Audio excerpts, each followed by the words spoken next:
ये कर लिया इसका साथ इसका।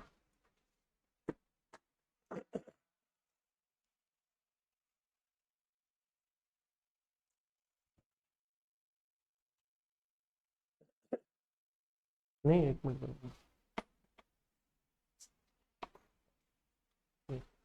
रेड लाइट चलेगी। ये क्वेश्चन नंबर 3 हो रहा था। रजिस्टर खोलने की क्या कर रहे थे जरा देखिए।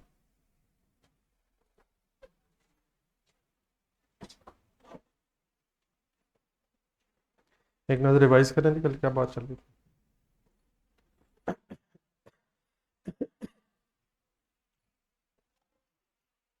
जी बट ऑनलाइन स्टूडेंट्स, आवाज़ ठीक आ रही है मेरी? अस्सलाम वालेकुम।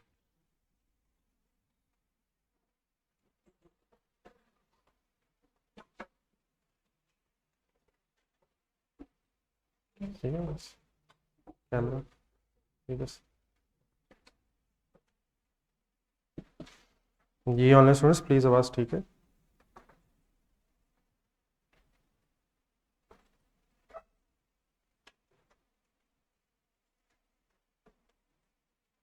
एक नज़र रिवाइज कर लेंगे कल क्वेश्चन नंबर 3 का हो रहा था। तो कल से रिलेटेड क्वेश्चन किसी का रिवाइज किया जाके? Any confusion?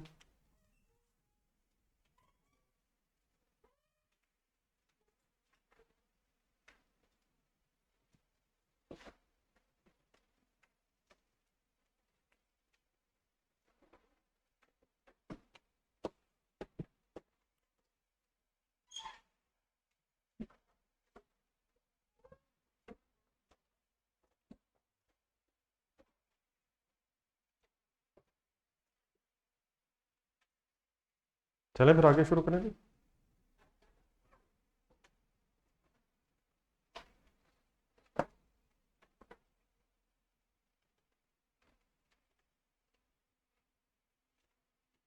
जी ऑनलाइन स्टूडेंट्स शुरू करें। जी कहाँ तक पहुँचे थे? रिक्वायरमेंट देखें जरा, क्या कैलकुलेट हो रहा था? कहाँ तक पहुँचे थे?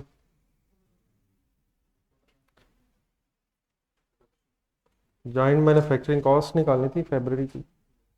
मटेरियल लेबर ओवरहेड्स की फिगर निकाल ली थी हमने। एक सेकंड ज़रा डायग्राम ज़रा देखें तो कल बनाई थी। शुरू करें सर प्लीज़, शुरू करें sir. Sir please, sir please देखें सर। कितने केजीज इनपुट हुए थे? कितने केजीज इनपुट हुए थे सर? आउटपुट टोटल कितनी बनी थी? 20,000 का ब्रेकअप क्या है? 15,000 क्या सर? 3,000 बीटा और जीटा फिर बाय प्रोडक्ट थी। अब 13,15,000 एक टोटल अमाउंट कैलकुलेट हुई है, टोटल मैन्युफैक्चरिंग कॉस्ट।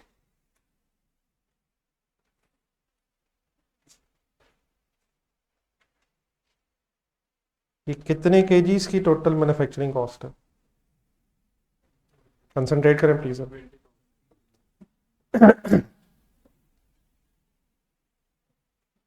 कितने केजीज को मैन्युफैक्चर करने की ये टोटल कॉस्ट है? 25,000 या 20,000? नहीं वो तो बात की बात है। प्रोसेस में इन कितने केजीज हुए? तो 25,000 केजीज पे मटेरियल लगा, फिर उससे लेबर लगी, ओवरहेड लग गया, तो इनिशियली ये खर्चा 25,000 केजीज ही का है। हाँ अब 25,000 केजीज का ब्रेकअप क्या है? 5,000 लॉस है, उसके बाद बाकी फिर 20,000 हमने वर्किंग ब्रेकअप किया हुआ है। तो ये इनिशियली ये एक्सपेंस 25,000 केजीज पे ही आया। क्या इसमें 5,000 केजीज ऑफ नॉर्मल लॉस की कॉस्ट होगी वैसे?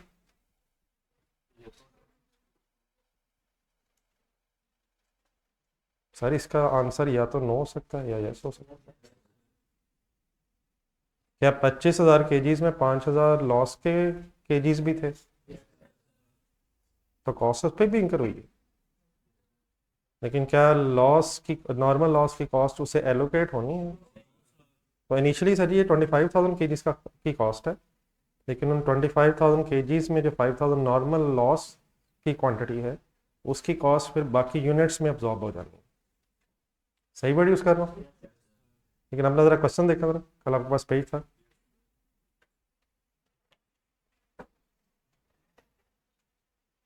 क्या नॉर्मल लॉस की कोई रिकवरी वैल्यू दी हुई है? क्या नॉर्मल लॉस की कोई रिकवरी वैल्यू है सर? कितनी है? 8 रुपये पर केजी मिल रहा है किसी को?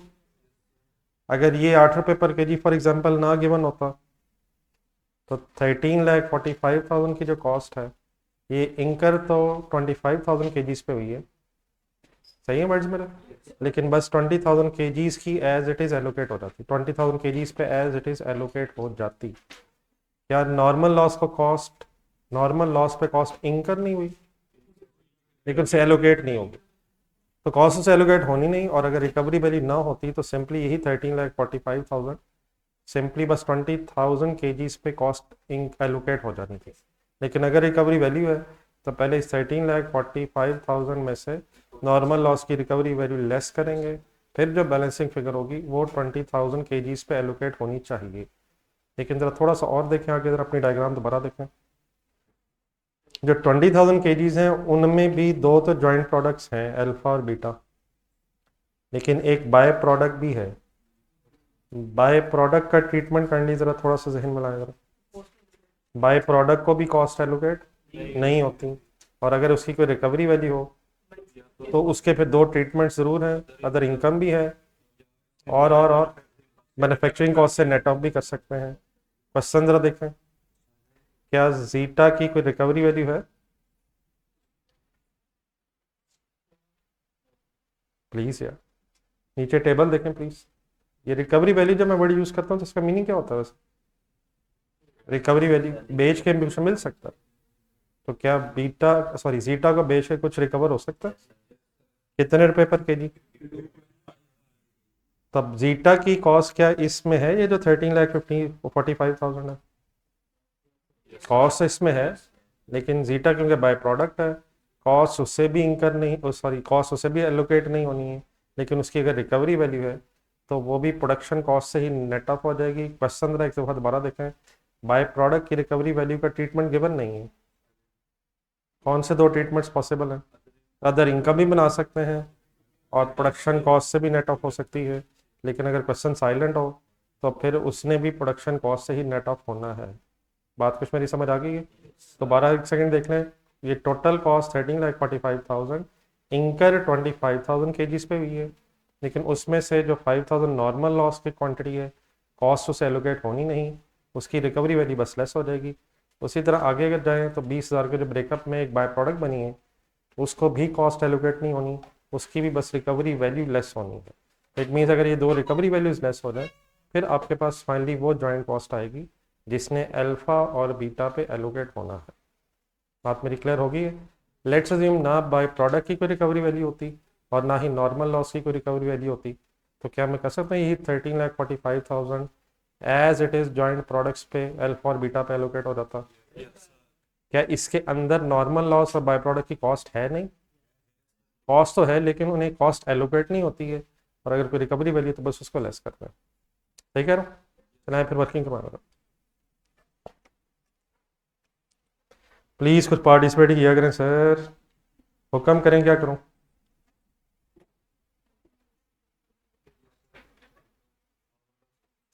देख के लिखें सर,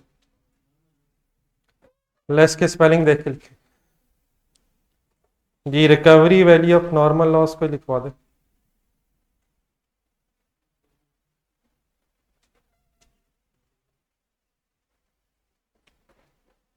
ये क्वांटिटी बताइएगा। 5,000 मल्टीप्लाइड बाय 8, 8 मिल गया सबको आंसर? ऐड करूं लेस करूं? सोच के एंट्री बताएं क्या हो रही है? ये एंट्री हो रही है सर, कल भी हुई है प्लीज़, कल भी हुई है। नहीं सर, नहीं सर, नहीं सर, नहीं sir, please please please, normal loss की बात हो रही है, कल वाला पेज निकाला। बिल्कुल ठीक है, recovery value cash receivable debit और सीधा नज़र आ रहा है manufacturing cost credit. Manufacturing cost में से लॉस हो रहा है, इसलिए मैन्युफैक्चरिंग कॉस्ट में से लेस करने का मतलब उसे कम कर रहे हैं आप। लिखें इसके साथ छोटी सी एंट्री लिखना। ये किस चीज की एंट्री हो रही है? नॉर्मल लॉस की रिकवरी वैल्यू की एंट्री है। तो कैश डेबिट, हाँ जी ठीक है, जरा कल वाला एक सेकंड पेज निकालें। फर्स्ट सिनेरियो देखें शुरू में, 1500 मेरा ख्याल अमाउंट होगी कल। शुरू में जो पहला सिनेरियो बनाया था नॉर्मल लॉस की रिकवरी वैल्यू, उसकी एंट्री देख के बोले क्या लिखी हुई। वहाँ मैंने परचेज कॉस्ट क्यों कहा है और यहाँ मैं मैन्युफैक्चरिंग कॉस्ट क्यों कह रहा हूँ? वहाँ रॉ मटेरियल के परचेज में से लॉस हो रहा था, यहाँ मैन्युफैक्चरिंग प्रोसेस के अंदर जब मटेरियल लेबर ओवरहेड्स लगे तो उसका लॉस है। तो मैन्युफैक्चरिंग प्रोसेस में लॉस है तो मैन्युफैक्चरिंग कॉस्ट कम हो रही है, और अगर रॉ मटेरियल की परचेज में से लॉस था तो फिर रॉ मटेरियल की परचेज कॉस्ट क्रेडिट कर रहा था। ठीक है प्लीज। ये 40,000 कहाँ से लेस हो रहा है? 13 लाख 45,000 मीन्स मैन्युफैक्चरिंग कॉस्ट से। Any confusion? ये लिखना जरा एंट्री साहब। तो अगर रॉ मटेरियल का लॉस हो तो मटेरियल कॉस्ट में से क्रेडिट हो जाएगा, और अगर मैन्युफैक्चरिंग प्रोसेस में लॉस हुआ है तो फिर मैन्युफैक्चरिंग कॉस्ट से लेस कर देंगे। ठीक है प्लीज। एक सेकंड जरा यहां तक टोटल करें वैसे।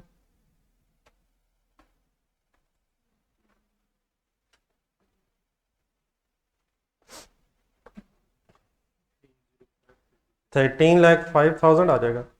ज़रा थोड़ा सा लिंक करना दोबारा ज़रा। अब एक सेकंड ज़रा इस स्टेप पे रुक के अगर सोचें तो अब ये कॉस्ट कितने केजीज की रह गई है? अब ये 20,000 केजीज की रह गई।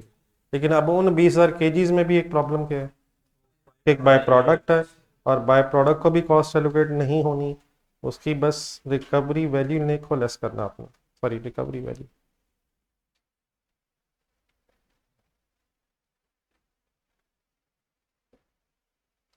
और जो बाय प्रोडक्ट है उसको जीटा के नाम से है, और उसकी जो सेल प्राइस है वो आपको एंड वाले नीचे वाले टेबल में गिवन है। क्वांटिटी है 2000 मल्टीप्लाइड बाय 52.5।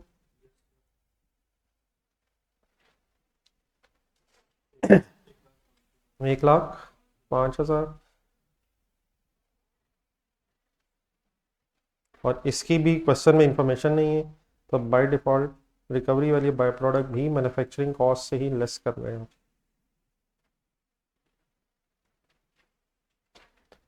तो ना तो नॉर्मल लॉस को कॉस्ट एलोकेट हो रही है और ना ही बाय प्रोडक्ट को। हाँ, इस सिचुएशन में दोनों की रिकवरी वैल्यूज अवेलेबल है, जिसका फिर हम मैन्युफैक्चरिंग कॉस्ट में से नेट ऑफ करके फाइनली 12 लाख, ये वो फिगर है जो जॉइंट मैन्युफैक्चरिंग कॉस्ट है जिसमें अल्फा और बीटा को एलोकेट होना है। जी सेम एंट्री रिपीट हो रही है, तो वही पुरानी एंट्री लिख लें ये भी। अगर ट्रीटमेंट ना बताया, इसका मतलब बाय प्रोडक्ट अगर ट्रीटमेंट क्वेश्चन में ना हो तो उसका फिर उसकी रिकवरी वैल्यू का ट्रीटमेंट वही है जो नॉर्मल लॉस की रिकवरी वैल्यू का।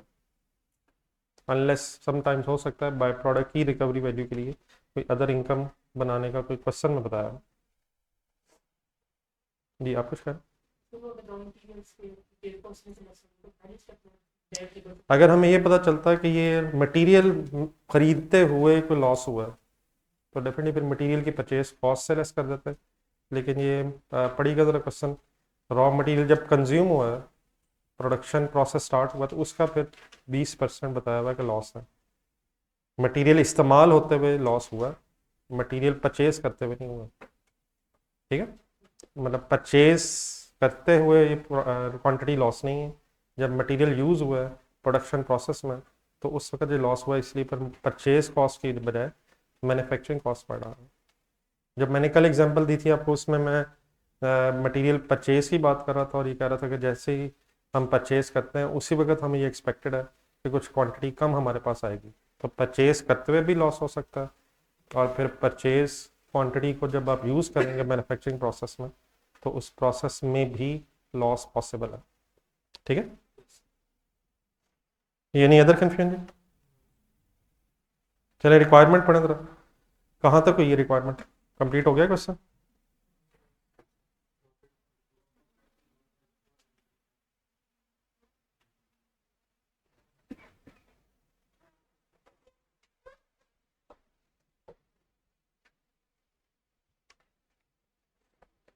जी क्या कर लिया हमने और क्या रहता है अभी? जॉइंट मैन्युफैक्चरिंग कॉस्ट आ गई है जी सबकी। अभी क्या कैलकुलेट करना रहता है? नेक्स्ट हेडिंग बनाए, प्रॉफिट पर KG of alpha and beta.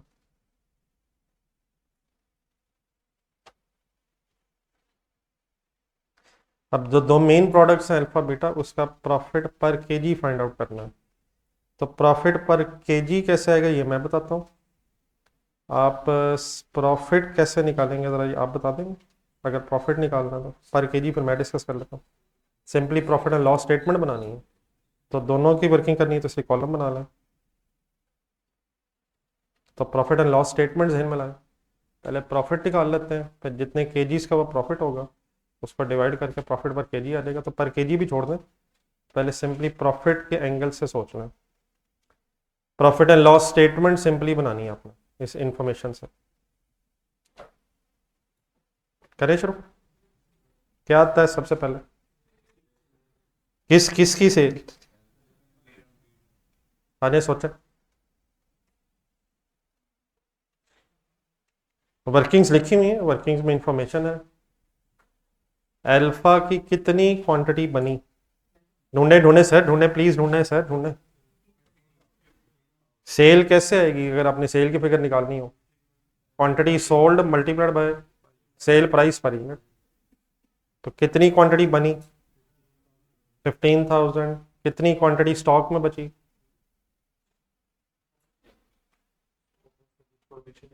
हाँ जी, इंफॉर्मेशन नहीं है ना, ओपनिंग स्टॉक की इंफॉर्मेशन है ना क्लोजिंग स्टॉक की, तो वी अज्यूम कि जितनी प्रोडक्शन हुई वो सारी सेल हो गई। क्या प्रोडक्शन और सेल में डिफरेंस हो सकता है? सर हो सकता है सर। क्वेश्चन नंबर 2 देखें जो कल कर रहे थे, परसों कर रहे थे। क्वेश्चन नंबर 2 का जरा डाटा ढूंढना, या क्वेश्चन चलो बोर्ड पे देख लें, पेज नहीं होगा आपको बस। इसका पॉइंट नंबर 1 देखें, प्रोडक्ट ए का कॉलम देखें। प्रोडक्शन कितनी लिखी हुई है? 3,35,000। सेल कितनी लिखी हुई है? तो स्टॉक बचा हुआ है। तो डेफिनेटली स्टॉक्स बच सकते हैं, फिर ओपनिंग भी हो सकते हैं, क्लोजिंग भी हो सकते हैं। और अगर ओपनिंग क्लोजिंग स्टॉक है तो प्रोडक्शन और सेल क्वांटिटी में डिफरेंस आ सकता है। लेकिन ये जो क्वेश्चन नंबर 3 हो रहा है इसमें हमें किसी स्टॉक की इंफॉर्मेशन नहीं है। तो अगर स्टॉक्स की इंफॉर्मेशन ना हो तो हम क्या अज्यूम करें कि जितनी प्रोडक्शन है वो सारी सेल हो गई होगी। ठीक है प्लीज। तो 15,000 प्रोडक्शन है, स्टॉक्स ना होने की वजह से हम अज्यूम कर रहे हैं कि वो सारी प्रोडक्शन सेल हो गई होगी। Any confusion? जी multiplied by sale price per KG बता दें। 95, 1425, 000। जी बीटा की भी वर्किंग करना है। बीटा की क्वांटिटी सोल्ड प्रोडक्शन के बराबर ही है, मल्टीप्लाइड बाय बीटा के एक की 175, 5,25,000।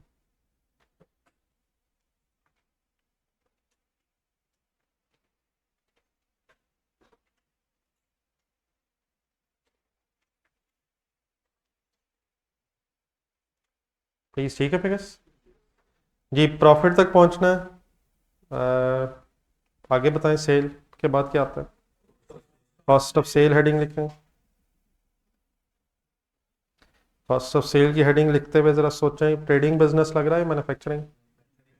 तो मैन्युफैक्चरिंग बिजनेस की कॉस्ट ऑफ सेल कैसे आती है, कहाँ से शुरू करूँ? अब जी डेफिनेटली स्टॉक्स नहीं है, लेकिन मैं लिख के ज़रा डैश इसलिए लगा रहा हूँ कि ज़रा जहन में रहे ज़रा। तो ओपनिंग स्टॉक ऑफ क्या? Finish goods. डेफिनेटली नहीं है, लेकिन काइंडली लिख के ही डैश लगाने, ज़रा चीज़ें थोड़ी सी सही रिकॉल हो जाए। जी इसमें ऐड क्या होना है? Cost of goods manufactured. जी कॉस्ट ऑफ गुड्स मैन्युफैक्चर्ड की पहले वर्किंग कर लें, ढूंढने कहीं कॉस्ट ऑफ गुड्स मैन्युफैक्चर्ड। एक दफ़ा ये वर्ड ज़रा बोल के ज़रा ढूंढे, ज़रा क्या ढूंढना चाह रहे हैं हम? किसकी cost of goods manufactured, alpha की या बीटा की? ढूंढने ढूंढने, कहाँ है कहाँ है कहाँ है कहाँ है कहाँ है कहाँ है? क्या वो स्टेज आ गई है कि हमें एलोकेशन टेबल बनाना पड़ेगा, किस टोटल अमाउंट को एलोकेट करना है? ढूंढे ढूंढे ढूंढे, 12 लाख ने किस किस में एलोकेट होना है? अल्फा और बीटा में। तो ये एग्जैक्टली पता होना चाहिए कि किस वक्त एलोकेशन टेबल की जरूरत है। अब 12 लाख टोटल है और we are suppose to calculate the profit of alpha and beta separately. Therefore अब अल्फा और बीटा की अलग अलग कॉस्ट ऑफ गुड्स मैन्युफैक्चर्ड पता होनी चाहिए। क्वेश्चन देखें जरा, कोई method of allocation of joint cost बताया हुआ? ना करें यार, प्लीज ना करें, ये कौन सा सवाल कर रहे हैं जिसमें कुछ भी नहीं बताया हुआ? प्लीज, क्या एलोकेशन ऑफ जॉइंट कॉस्ट का कोई मेथड बताया हुआ सर? कौन सा सर? एनआरवी मेथड जरा ब्रैकेट में पढ़ें, क्या होता है? NRV method sale value method ही होता है, सवाए इसके कि अगर सेलिंग एक्सपेंसेस दिए हो तो sale value at separate off में से माइनस करके टेबल बन जाता है। तो आज जरा वर्किंग कर रहे थे हम, नेक्स्ट पेज पे आ रहे हैं। नहीं बेटा, दिया एनआरवी मेथड है तो वर्ड पूरे ही ज़हन में रखें, बाकी डेफिनेटली अगर सेलिंग एक्सपेंसेस ना हो तो फिर ये एनआरवी मेथड वही हो जाएगा जो sale value at separate off method होता है। तो आज एक एलोकेशन टेबल बनवाएगा।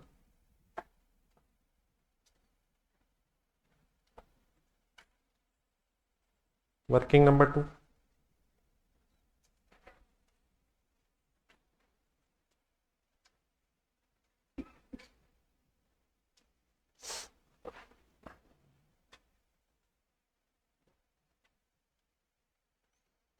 आज बस ये 2 क्वेश्चन, एक तो ये, इसके बाद इंशाल्लाह एक और करते हैं क्लास में। उसके बाद फिर आप इंडिविजुअली भी कुछ क्वेश्चन कीजिएगा, मैं आज होमवर्क भी दूंगा, ठीक है? तो अब ये प्रैक्टिस की ज़रूरत होती है, क्वेश्चन बड़े बड़े हो जाते हैं आहिस्ता आहिस्ता, तो साथ साथ चीज़ें अंडरस्टैंड भी करें और उन्हें अप्लाई करने की भी कोशिश करनी है। तो सीरियस डिस्कशन बस अब स्टार्ट होगी जी। इस एलोकेशन टेबल में हम एनआरवी मेथड से जॉइंट कॉस्ट को एलोकेट करने लगे हैं।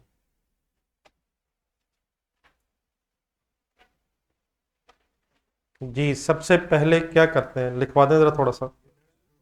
नहीं सर, सबसे पहले प्रोडक्ट्स के नाम तो लिखें सर, प्रोडक्ट्स के नाम सर। अल्फा, जीटा भी तो है यार। तो बाय प्रोडक्ट को कॉस्ट एलोकेट नहीं हो रही, सिर्फ जॉइंट प्रोडक्ट्स के नाम लिखें। नेक्स्ट कॉलम सबसे इंपॉर्टेंट है जी, इसमें क्या आता है? यूनिट्स प्रोड्यूस्ड आते हैं या सोल्ड आते हैं? यूनिट्स प्रोड्यूस्ड होने ज़रा वर्किंग हुई भी है। 15,000 ठीक बता रहे हैं आप, वही यूनिट्स प्रोड्यूस भी हैं यार, 15,000 और 3,000। लेकिन मेथड एनआरवी है तो यूनिट्स को भी बेस नहीं बनाना, भी और बात आगे बढ़ेगी। अब सेल वैल्यू तक पहुंचना है तो नेक्स्ट हेल्प करें जरा, कौन सा कॉलम होगा? सेल प्राइस पर यूनिट, ये ढूंढे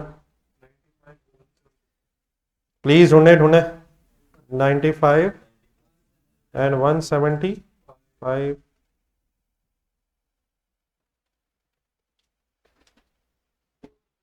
जी इनको मल्टीप्लाई अगर कर देंगे तो क्या आ जाएगा? फाइनल सेल वैल्यू, अपने सही चने वर्ड बोला, लेकिन एक सेकंड डायग्राम देखें। Diagram diagram, just a minute just a minute, please एक नज़र डायग्राम देखें। क्या अल्फा की ये स्प्लिट अप पॉइंट की सेल वैल्यू होगी या फर्दर प्रोसेसिंग के बाद की?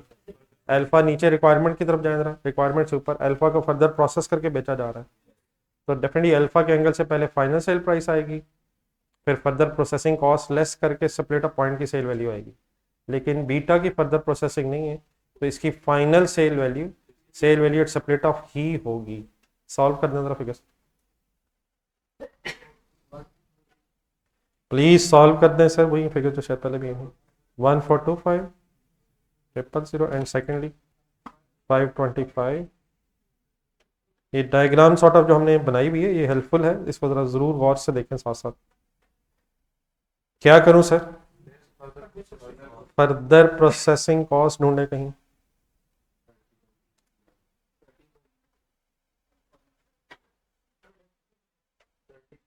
जी ढूंढे, लास्ट में दी हुई है 30 पर यूनिट अब दिया हुआ है।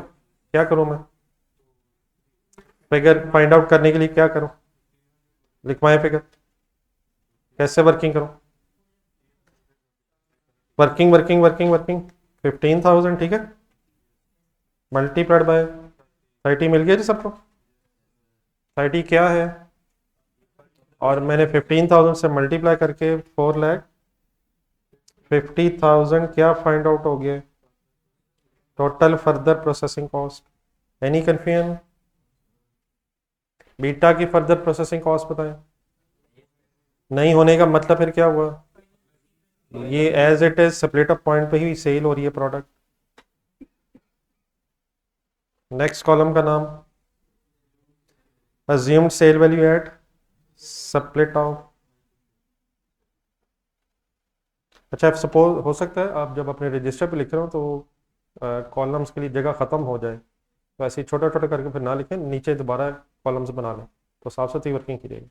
ये ना हो कि आगे छोटा छोटा छोटा होते होते कॉलम्स की जगह ही गायब हो जाए, तो नीचे दोबारा वर्किंग करने स्पेस रखते रहो। जी, अज्यूम्ड सेल वैल्यू एट,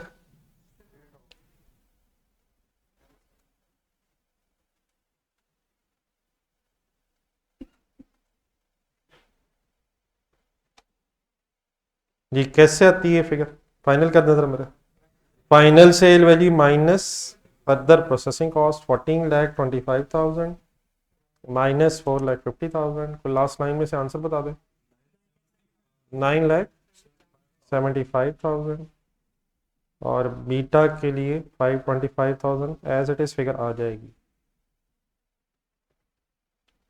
ठीक है जी, please any confusion, any question please. जी अब एक चीज़ और मेरे से सुनना, देन फिर कंप्लीट कीजिएगा।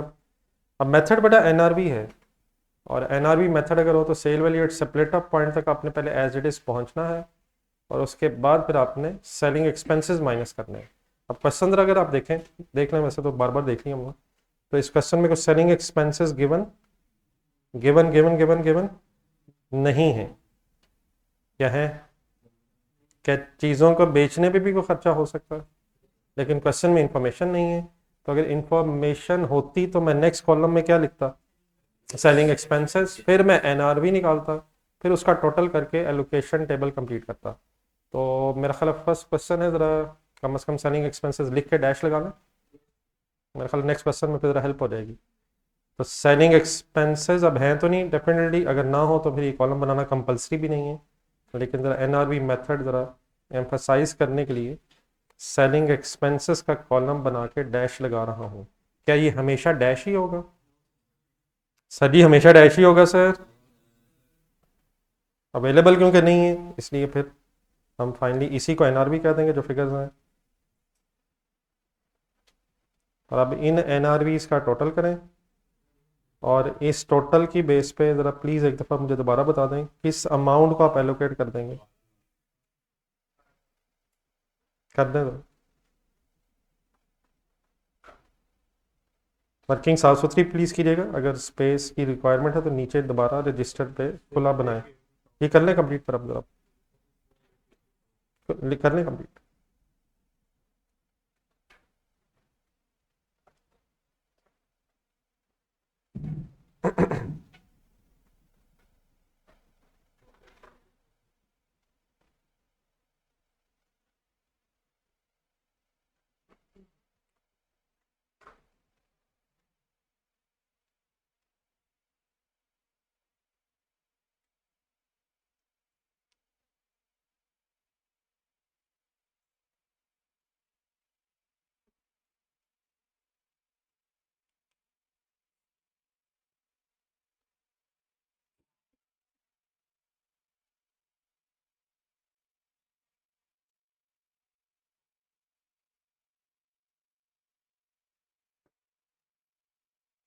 जी एनआरवी का सम बनता है 15 लाख।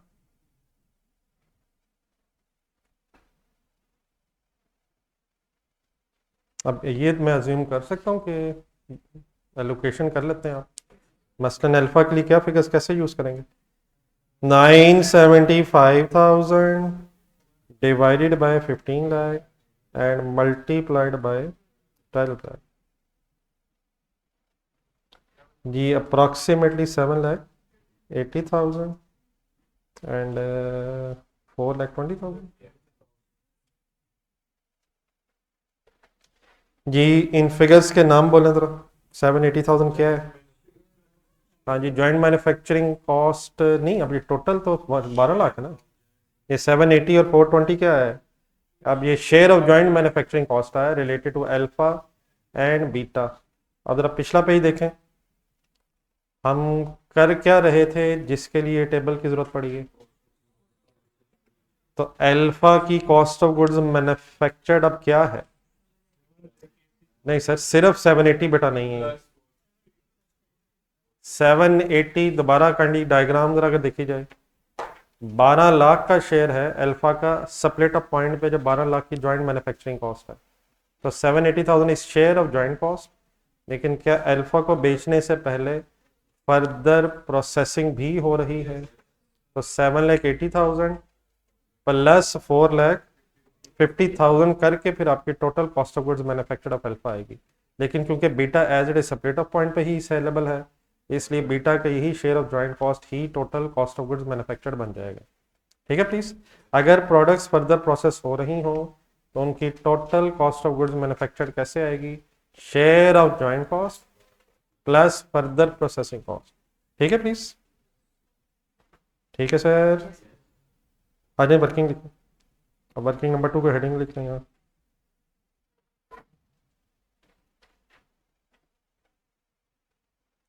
जी, अल्फा की फिगर 780,000 और प्लस 450,000। Any confusion? टोटल बनेगा, सॉरी 1230 और बीटा की क्या आई थी? 420। Any confusion please, any confusion? चलो आगे, नेक्स्ट क्या सोचना है? क्लोजिंग स्टॉक ठीक है, नहीं है डैश लगाएं। और ओपनिंग एंड क्लोजिंग स्टॉक ना होने की वजह से यही cost of goods manufactured cost of sale बन जाएगी। क्या क्या ना होने से क्या ही क्या हो जाएगा? और इसी कॉस्ट ऑफ सेल्स को फिर आप अपने सेल में से लेस करना है, और सेल में से लेस करके ग्रॉस प्रॉफिट तक आ जाएगा।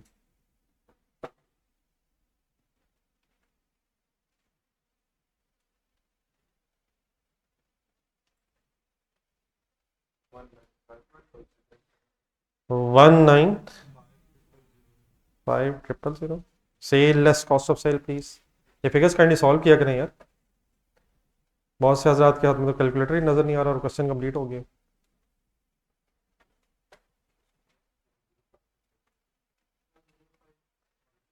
ग्रॉस प्रॉफिट कैसे आता है? Sale minus cost of sale, beta का आ जाएगा 1,05,000 105,000।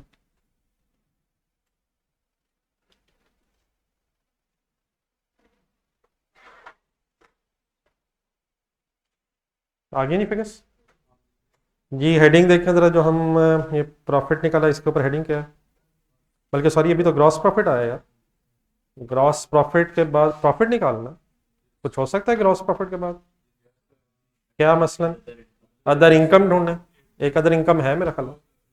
सर है सर, बाय प्रोडक्ट है तो सही सर, कमाल है सर। अदर इनकम में लिखना है या कॉस्ट में से नेट कर दिया हुआ है? ठीक है प्लीज।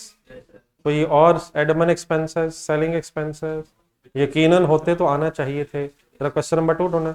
डेफिनेटली अगर प्रॉफिट बेटा निकालना है तो क्वेश्चन नंबर 2 देखें, उसमें जो प्रॉफिट लॉस स्टेटमेंट थी तो उसमें सेलिंग एक्सपेंसेस, एडमिन एक्सपेंसेस, वो सारा प्रॉफिट की वर्किंग में आना चाहिए। लेकिन हमारे इस क्वेश्चन में ग्रॉस प्रॉफिट से आगे शायद कोई फर्दर अब डाटा नहीं है, इसलिए यही हमारा फाइनल प्रॉफिट हो जाएगा। और इसी प्रॉफिट को बस हमने पर केजी अब बनाना है according to the question requirement. ठीक है प्लीज। डेफिनेटली अगर बाकी फिगर्स होती सेलिंग एडमिन तो आप वो भी लेस करके फिर नेट प्रॉफिट निकाल के उसे पर केजी बनाते हैं। ठीक है, चले अब लास्ट स्टेप आप जरा हेल्प करें, जरा आपका क्या जहन कहता है, फिगर सारी अवेलेबल है, आप जरा हेल्प करें, जरा आपका क्या जहन कहता है, फिगर सारी अवेलेबल है। अगर मैंने अल्फा का प्रॉफिट पर केजी निकालना है, प्रॉफिट पर केजी सपोज अल्फा का अगर निकालना तो क्या करें, तो फिगर्स बताएं जरा, क्या यूज करूं जरा। 1,95,000 क्या है, ये तो टोटल प्रॉफिट है, इसको पर केजी कैसे बनाऊं, डिवाइडेड बाय ये नंबर ऑफ यूनिट्स प्रोड्यूस्ड करूं या नंबर ऑफ यूनिट्स सोल्ड करूं। इस वक्त डेफिनेट डिफरेंस तो नहीं है क्योंकि स्टॉक्स नहीं है, लेकिन लॉजिकली स्पीकिंग क्या यूनिट्स बेचने से प्रॉफिट होगा या यूनिट्स बनाने से, एक दफा सोचना जरा। लेट्स से हम आपने बना तो लिए लेकिन अभी सेल नहीं किए, तो प्रॉफिट तो सेल करने से आएगा। तो ठीक है, इस वक्त क्वांटिटीज आपको सेम महसूस होंगी प्रोडक्शन और सेल की, लेकिन शायद फार्मूला कुछ इस तरह से बनना चाहिए, profit divide by number of units sold होना चाहिए। ठीक है, प्लीज बताइएगा कोई अल्फा क्वांटिटी 15, ठीक है सर, तो 13 पर केजी, और बीटा जरा करें,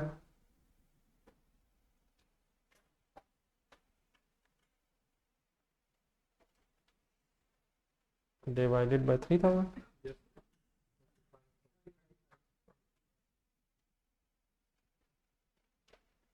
एनी कंफ्यूजन जी ऑनलाइन स्टूडेंट्स आपकी।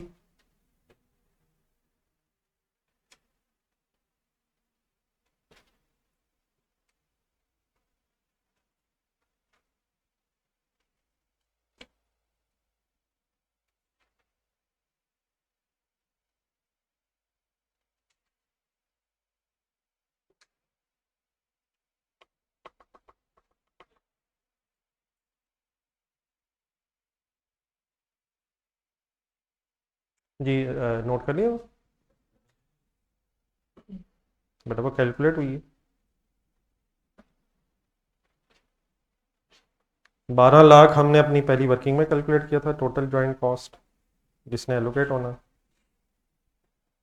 अल्फा बीटा पे, टोटल ज्वाइंट मैन्युफैक्चरिंग कॉस्ट, और एनआरवीज को बेस बना के फिर बाकी 7,80,000 वगैरह सॉल्व हुआ, 7,975 डिवाइडेड बाय टोटल और मल्टीप्लाइड बाय 12 लाख।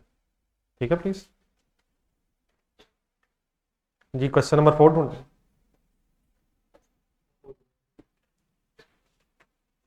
ये मुजम्मिल को जरा देखिएगा, ये प्लीज मिल गई फिगर्स एलोकेशन टेबल की।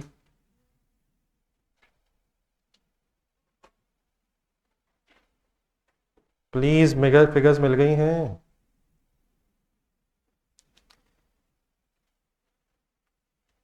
चलें आहिस्ता आहिस्ता अब जरा क्वेश्चंस का लेवल बढ़ता जाएगा जी। क्लोन लिमिटेड, एक सेकंड जरा नीचे रिक्वायरमेंट्स देखें, उसके नीचे 2 नोट भी हैं, फिर अगर जरूरत पड़ेगी तो पढ़ते हैं बाद में। पहले जरा रिक्वायरमेंट ए देखें, कैलकुलेट क्या, please calculate and apportion them to the 2 products. Joint cost कहता है कैलकुलेट करें, उससे फिर 2 प्रोडक्ट्स आएंगे ऊपर, उस पर एलोकेट करें। फिर बी एक एडवाइस भी आपसे मांग रहा है, whether the CL should produce seed और sell pollen without further processing. इसको इंशाल्लाह बाद में डिस्कस करेंगे, लेकिन एक वैसे ही ज़रा चीज़ सोचें, क्या प्रोडक्ट्स को सप्लेट ऑफ पॉइंट पे भेज देना चाहिए या फर्दर प्रोसेस करके। हाँ जी, ये सिंपल डिसीजन प्रॉफिट की बेस पे होगा। अगर सप्लेट ऑफ पॉइंट पे बेचा जा सकता है और ज़्यादा प्रॉफिट कमाया जा सकता है as compare with further process करने के बाद, तो हमें कौन सा डिसीजन लेना चाहिए जहाँ प्रॉफिट ज़्यादा है। अगर फर्दर प्रोसेसिंग के बाद प्रॉफिट ज़्यादा है तो फर्दर प्रोसेस कर लेना चाहिए, और अगर फर्दर प्रोसेस करने से कोई एक्स्ट्रा प्रॉफिट नहीं कमा सकते तो बेहतर है कि सप्लेट ऑफ पॉइंट पे ही बेच दें। बस समटाइम कुछ एडवाइस भी एग्जामिनर आपसे मांगता है। तो चलें फिलहाल रिक्वायरमेंट ए जहन में रखे, जॉइंट कॉस्ट और एलोकेशन। जरा क्वेश्चन पहले पढ़ लें, और क्वेश्चन पढ़ते पढ़ते एक सीक्वेंस बनाया करें, क्योंकि उसी सीक्वेंस की बेस पे शायद मिलती है हमें। Clone Limited manufactures 2 joint products by the name of कौन सा जी, by the name of pollen and stigma in the ratio of 65-35। Percentages maths काफ़ी इन्वॉल्व होता है इन चीज़ों में। इट मीन्स अगर 100 यूनिट्स बनेंगे तो 65 पोलन होंगे, 35 स्टिग्मा होंगे। The company has two production departments by the name of A and B. Pollen can either be sold at split of point or can be further processed at department B and sold as a new product seed. इस line को तो underline करके दोबारा पढ़ के translation करना जरा. Pollen can either be sold at, उसे बेचा जा सकता है सेपरेट अप पॉइंट पे, और अगर चाहें तो फर्दर प्रोसेस भी कर सकते हैं डिपार्टमेंट बी में, और लग रहा है कि फर्दर प्रोसेस करने के बाद प्रोडक्ट का नाम बदल के सीड को भी बना के बेचा जा सकता है. क्या सीड्स बनाने के लिए पहले पोलन बनाने ज़रूरी हैं? सर प्लीज सही, सीड्स के लिए पोलन ज़रूरी है. Third line, stigma is sold without further processing, उसकी फर्दर प्रोसेसिंग नहीं है, सेपरेट अप पॉइंट पे ही शायद सेलेबल है. Following information relating to the 3 products is available. Pollen, stigma and seeds. Sale price per KG given है और उसके बाद टोटल सेलिंग एक्सपेंसेस भी नज़र आ रहे हैं. Following further information relating to the 2 departments, department A, department B, ऊपर फर्स्ट पैराग्राफ में नजर आ रहे हैं. ये डिपार्टमेंट बी किस काम के लिए? ये सिर्फ पोलन की फर्दर प्रोसेसिंग के लिए है अगर हमने सीड्स में कन्वर्ट करना है तो. जी डिपार्टमेंट ए का डाटा देखें. मटेरियल कोई एक्स है शायद, उसके केजीज हैं, उसका रेट है. मटेरियल वाई डिपार्टमेंट ए में नहीं है, डिपार्टमेंट बी में ऐड हो रहा है. लेबर है, उसका रेट दिया हुआ है 150 पर आवर और 12,000 घंटे डिपार्टमेंट ए और 3600 आवर्स डिपार्टमेंट बी में. फिर ओवरहेड्स दिए हुए हैं, ये कल भी इस तरह की चीज़ आई थी, 225 पर लेबर आवर. तो अगर हमारे पास लेबर आवर्स आ जाए तो 225 से मल्टीप्लाई करके overheads of department A calculate हो सकते हैं. ये क्वेश्चन मेरा ख्याल है आपके पास पेज है यार, वहाँ से पढ़ें. बाकी आपकी मर्ज़ी है, लेकिन मेरा ख्याल आप अपने आप को मुश्किल में डाल रहे हैं, तो अपने पेज पे पढ़ें और साथ साथ उसमें से इंपॉर्टेंट चीज़ें हाईलाइट भी करेंगे. जी टेबल के एंड में आखिरी लाइन से मटेरियल, आगे क्या वर्ड लिखे हुए हैं? मटेरियल के बाद क्या वर्ड लिखे हुए हैं sir? Input output ratio. Sir material के बाद इनपुट आउटपुट रेशो. अब पढ़े जरा डिपार्टमेंट ए में क्या बताया हुआ है. ये क्या मतलब इसका 100:88? अगर 100 केजीज इन होंगे तो 88 केजीज आउट होंगे, तो क्या इसका मतलब कोई 12% लॉस होगा? आइडियल क्या सिचुएशन होनी चाहिए कि अगर 100 केजीज इन हुए हैं तो 100 केजी आउट हो. लेकिन what is the input output ratio in department है 100:88. इट मींस इनहेरेंटली 12% का लॉस नजर आ रहा है. डिपार्टमेंट बी पढ़े, डिपार्टमेंट बी में अगर 100 केजी इन होंगे तो 4% यहाँ भी कोई लॉस महसूस हो रहा है. जी नॉर्मल लॉस है या नॉर्मल लॉस है? हमने पढ़ा, हमें कोई ऐसा इंफॉर्मेशन नहीं मिली बस इनपुट आउटपुट रेशो. नीचे नोट 1 पे जाए जरा, नोट 1. अगर कोई हमें स्पेसिफिक इंफॉर्मेशन ना मिले तो बाय डिफॉल्ट हम क्या अज्यूम करेंगे कि ये नॉर्मल लॉस ही होगा. क्या नॉर्मल होता नहीं? हो सकता है, लेकिन वो तभी अज्यूम करेंगे अगर उसकी कोई स्पेसिफिक इंफॉर्मेशन है. और अगर नेचर ऑफ द लॉस ना पता चले तो बाय डिफॉल्ट भी अज्यूम कि एक्सपेक्टेड लॉस ही होगा. वापस आने ऊपर आखिरी 2 लाइनें. Material is added at the beginning of the process. ये नॉर्मल होता है शायद, सबसे पहले मटेरियल ऐड होता है, फिर उसके बाद लेबर ओवरहेड्स का खर्चा होता है, अनलेस अदरवाइज फिर बात करेंगे. अगला सेंटेंस हाईलाइट करना जरा. Joint cost are allocated on the basis of, once again NRV basis, NRV at separate up point. और दोबारा आपकी याद दहानी के लिए ब्रैकेट लिखी हुई है, वरना अब शायद ये ब्रैकेट खुद से ही जहन में होनी चाहिए. What is the meaning NRV at separate up point? Separate sale value at separate up point find out करें, और फिर सेलिंग एक्सपेंसेस अगर अवेलेबल हो तो लेस करें. और ऊपर टेबल फर्स्ट देखेंगे आप, इस सवाल में सेलिंग एक्सपेंसेस भी मौजूद हैं. आ जाए रजिस्टर खोलें, सॉल्व करना शुरू करें. अब ये जो मैनेजमेंट अकाउंटिंग का सब्जेक्ट है, इसमें प्रैक्टिस करनी पड़ती है. डिफरेंट हर क्वेश्चन जब आप पढ़ेंगे उसका एक डिफरेंट पैटर्न बन सकता है. तो जब तक डिफरेंट सिचुएशंस में आप सोचने की कोशिश नहीं करेंगे, तब तक फिर गलतियां होने के बाद इम्प्रूवमेंट नहीं होगी। तो जितने क्वेश्चंस हो सकते हैं वो सब होने चाहिए, ठीक है प्लीज़। डेफिनेटली कुछ क्वेश्चंस क्लास में डिस्कस होने चाहिए ताकि आपकी एक बेस बन जाए। फिर अगर कभी होमवर्क हो या कभी आपका कोई टेस्ट वगैरह हो तो उसमें ज़रूर पार्टिसिपेशन होनी चाहिए। जितने क्वेश्चंस हो जाए उतने ही कम है, ठीक है। करें शुरू। बिजनेस नेम बताएं। बुक्स सब अवेलेबल नहीं कर दिए मुझसे, मुझे याद करवा दीजिएगा क्लास में। जी क्लोन लिमिटेड या Colon Limited, whichever you want to say. Requirement A की हेडिंग बनवाएं, बनवाया करें यार, प्लीज बनवाया करें। Calculation of joint cost and its apportionment.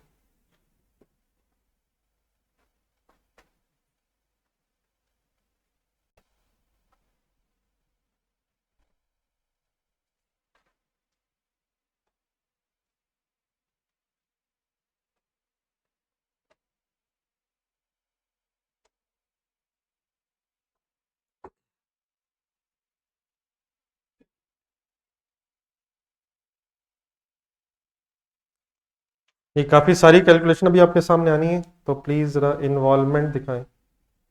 जी करें शुरू। जी क्वेश्चन देके बताएं कहाँ है जी जॉइंट कॉस्ट।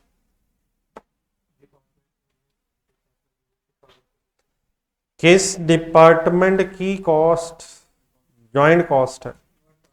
दोनों डिपार्टमेंट्स की कॉस्ट जॉइंट कॉस्ट है। डिपार्टमेंट बी में जो खर्चा है वो किस लिए है? वो तो पोलन की फर्दर प्रोसेसिंग का खर्चा है।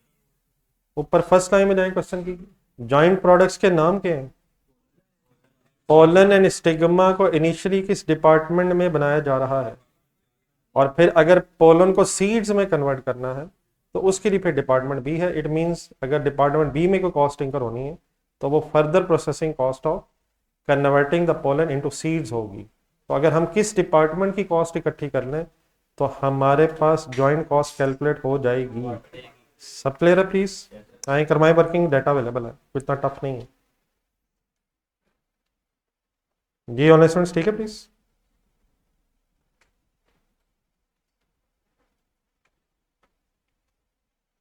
जी ढूंढने तरफ फिगर्स, कौन सा खर्चा है डिपार्टमेंट है में? प्लीज कोई है सर? मटेरियल एक्स है सर, रॉ मटेरियल है एक्स है, वाई एक्स है, कितना है?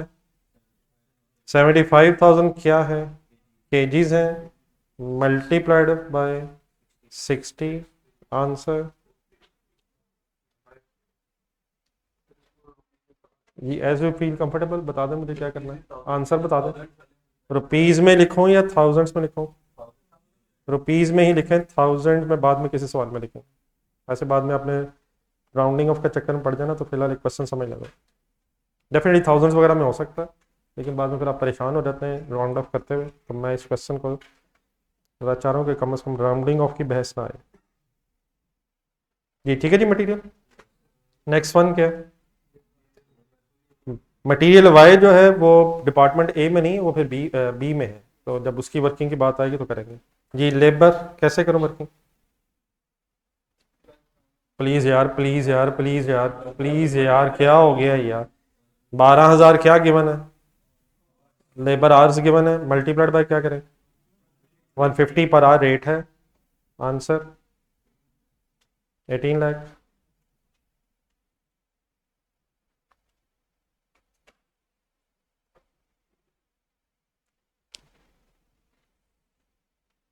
जी नेक्स्ट वन, ओवरहेड्स के सामने पड़े डिपार्टमेंट ए में। ये क्या दिया हुआ है? 225 रेट पर लेबर आवर दिया हुआ है। क्या करूं इसका? प्लीज क्या करूं, क्या करूं, क्या करूं? 12,000 लेबर आवर्स हैं, मल्टीप्लाइड बाय 225। आंसर 27 लाख। ठीक है जी प्लीज। लेबर आवर्स की बेस पे ओवरहेड्स का रेट दिया हुआ है, तो ओवरहेड्स की कैलकुलेशन हो सकती है। Any question please? जी और भी कोई खर्चा है? डिपार्टमेंट ए में कोई और खर्चा भी है? एक रेशो दी हुई है, इनपुट आउटपुट रेशो, उसका क्या होना है वो फिर अभी आप ही बताएंगे, लेकिन टोटल कॉस्ट तो शायद यही है जी सर। टोटल करना 9 मिलियन हो जाएगा शायद, 90 लाख।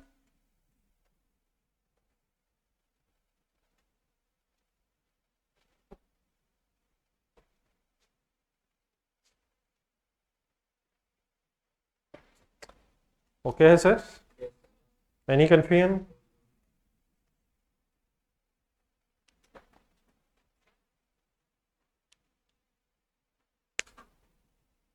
अगर नोट कर लिया तो बताइए।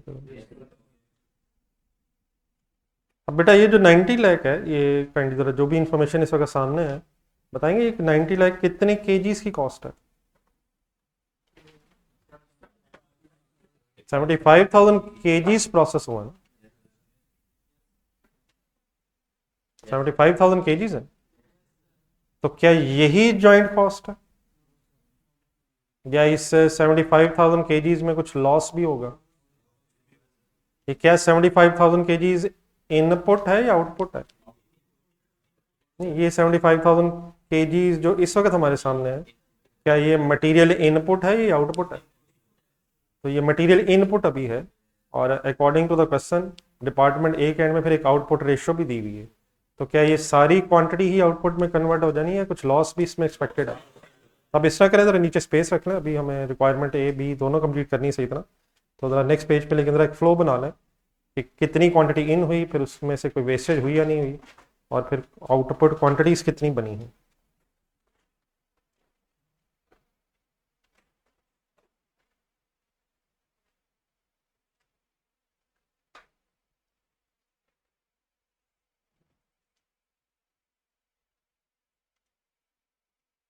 जी वर्किंग वन सॉर्ट ऑफ, मेरी जरा सजेशन ये है कि पहले जरा थोड़ी बनवा दिया करें क्वेश्चन देख के, ताकि आपको भी पहले पता चल जाए कि क्या हो रहा है। तो फिगर जरा ढूंढ दें मुझे जरा। जी सबसे पहले कौन सा डिपार्टमेंट है? Department A.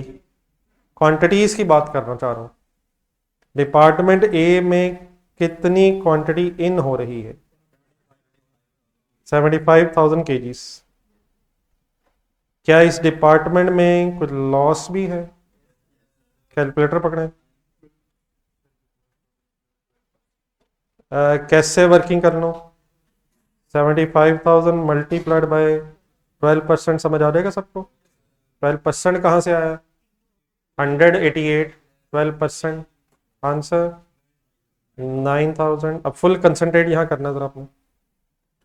75,000 केजीज इन हो रहे हैं, 9,000 केजीज ओके है प्लीज, ये लॉस है। आउटपुट फिर कितनी बनेगी? डिफरेंस लें जरा, 66,000। अब क्वेश्चन की तरफ फर्स्ट लाइन में जाए, 66,000 में से कितने परसेंट पोलन, कितने परसेंट स्टिग्मा? एक आउटपुट रेशो दी हुई है आपको, सही कह रहा हूं? क्या वर्ड्स लिखे हैं जरा सेंटेंस पढ़े। पहला पहला पहला पहला दो प्रोडक्ट्स बनती हैं, किस रेशो में बनती हैं?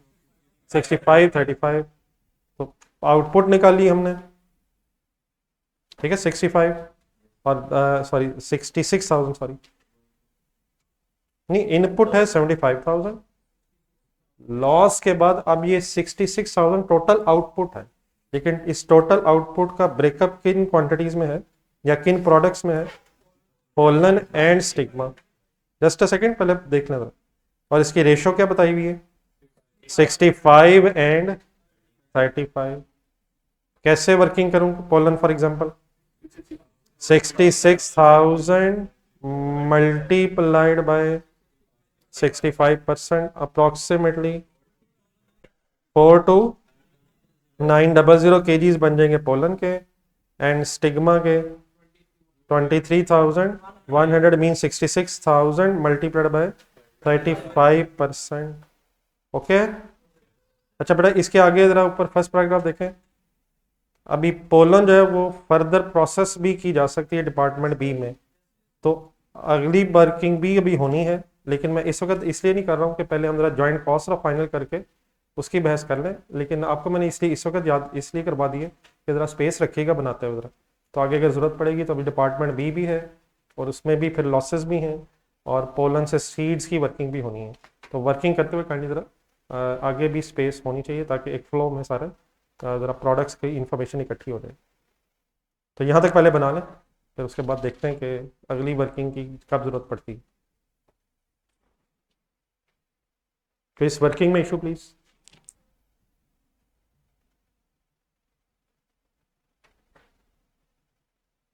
जी ऑल स्टूडेंट्स आपको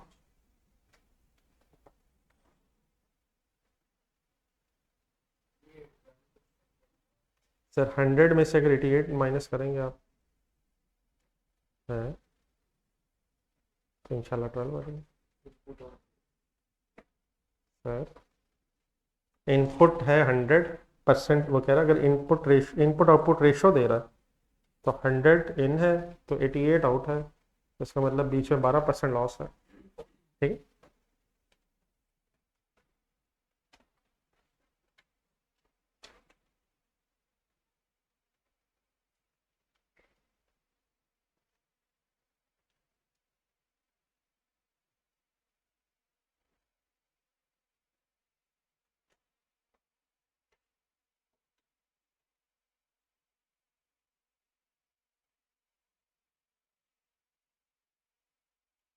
जी अगर बना लेंगे तो प्लीज़ बताइएगा। जी ऑल स्टूडेंट्स लिख लिए।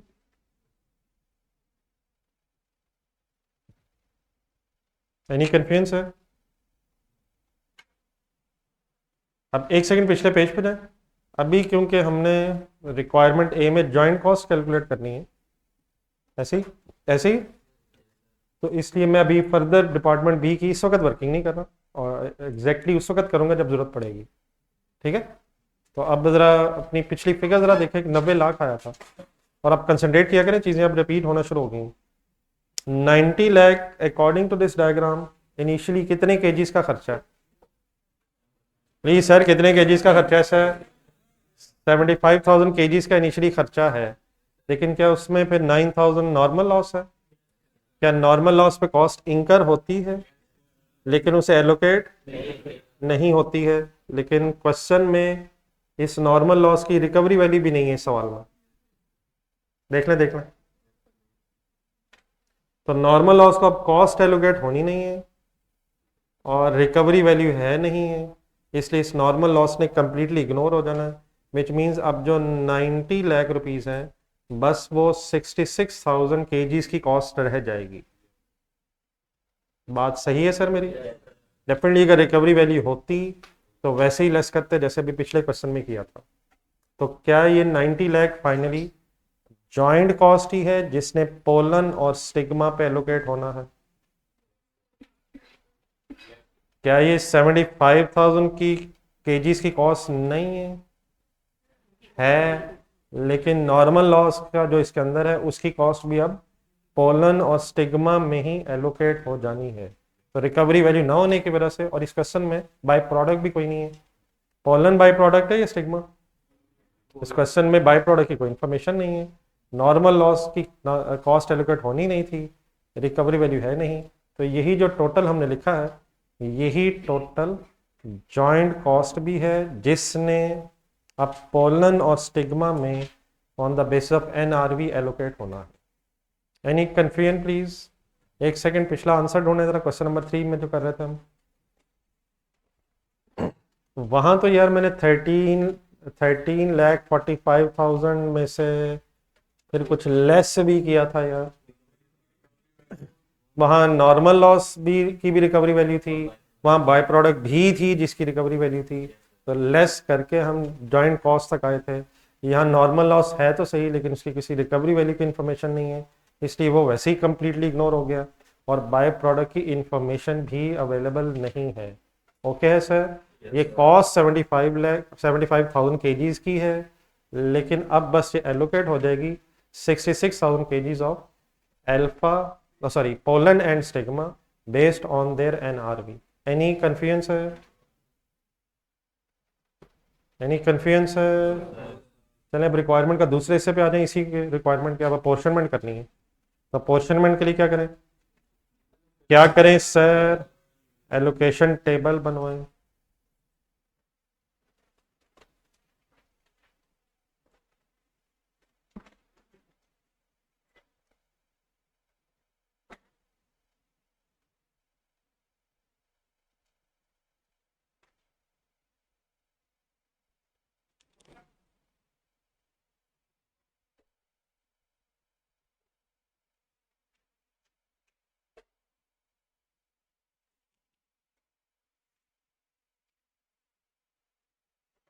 जी ये ज़रा बनवा दीजिएगा इसमें। अच्छा, अगर आप कंसंट्रेशन से इस वक्त मेरे साथ काम कर रहे होंगे तो मैं एक्सपेक्ट करूंगा कि आपके जहन में कुछ अच्छे अच्छे सवाल आने चाहिए। तो रादर देन बस लिखते रहें, उसका कोई फ़ायदा नहीं है।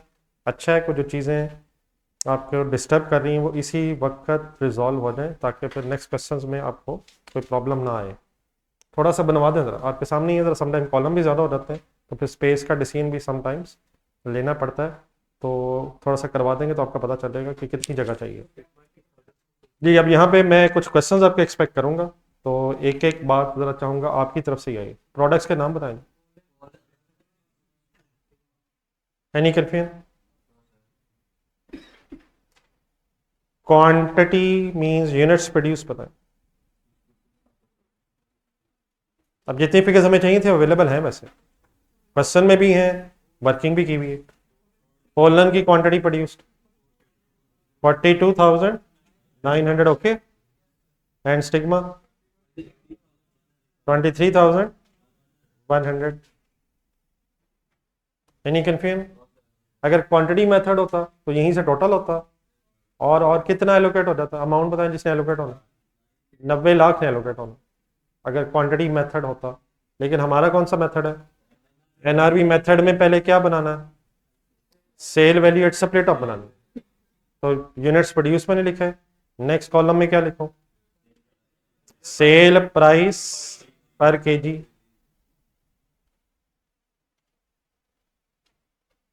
जी सेल प्राइस पर केजी बताएं। 90 एंड 300 किस किस की बताएंगे इस वक्त? पोलन एंड स्टिग्मा की बताएंगे। सही है?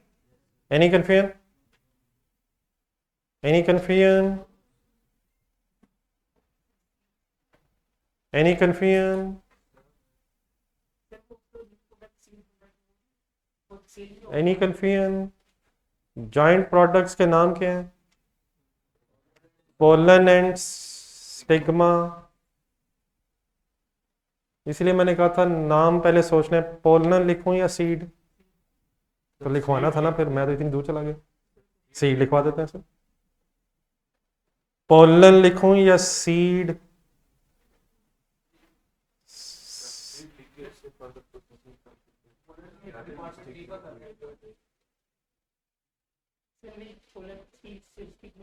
पोलन लिखूं या सीड? दोनों का प्लस कर देता हूं। नहीं ठीक है, मतलब मुझे आइडिया था लेकिन आपने बोला ही कुछ नहीं, मैं आगे चला गया। Pollen seed. अब जिनके जहन में सीड आया, आपके जहन में बड़ी अच्छी चीज आई है, लेकिन थोड़ी सी कंप्लीट नहीं आई। अगर प्रोडक्ट स्प्लिट ऑफ पॉइंट पे सेलेबल हो तो फिर sale value at split off straight away calculate हो जाती है। और अगर प्रोडक्ट स्प्लिट ऑफ पॉइंट पे सेलेबल ना हो तो फिर फाइनल सेल वैल्यू से assumed sale value at split off निकाली जाती है। किसी को बात समझ आई मैं क्या बोल गया? पहले दिन जो डिस्कशन हुई थी वो जरा निकालना, रजिस्टर खोलो। पहले दिन जो डिस्कशन हुई थी हमारी वो जरा सामने रजिस्टर में रखें जरा। उसमें जब मेथड्स हम डिस्कस करने लगे थे जॉइंट कॉस्ट के एलोकेशन के, तो मेथड नंबर 2 पे आए जरा। क्या नाम है न मेथड नंबर 2 का? किधर गया किधर गया, लिखा तो था, किधर गया किधर गया? पहले दिन मीन्स ये जॉइंट बाय प्रोडक्ट का पहला दिन है। Methods to allocate joint cost है कहीं मिली हेडिंग? उसमें दूसरे मेथड पे है, उसमें 2-3 सिनेरियोज बने हुए हैं। Sale value at separate of point की हेडिंग में 2-3 डिफरेंट सिनेरियोज बनाए हुए हैं। पहला सिनेरियो बेटा ये है कि मेरे ख्याल ABC 3 प्रोडक्ट्स थी और कोई फर्दर प्रोसेसिंग की बहस नहीं थी।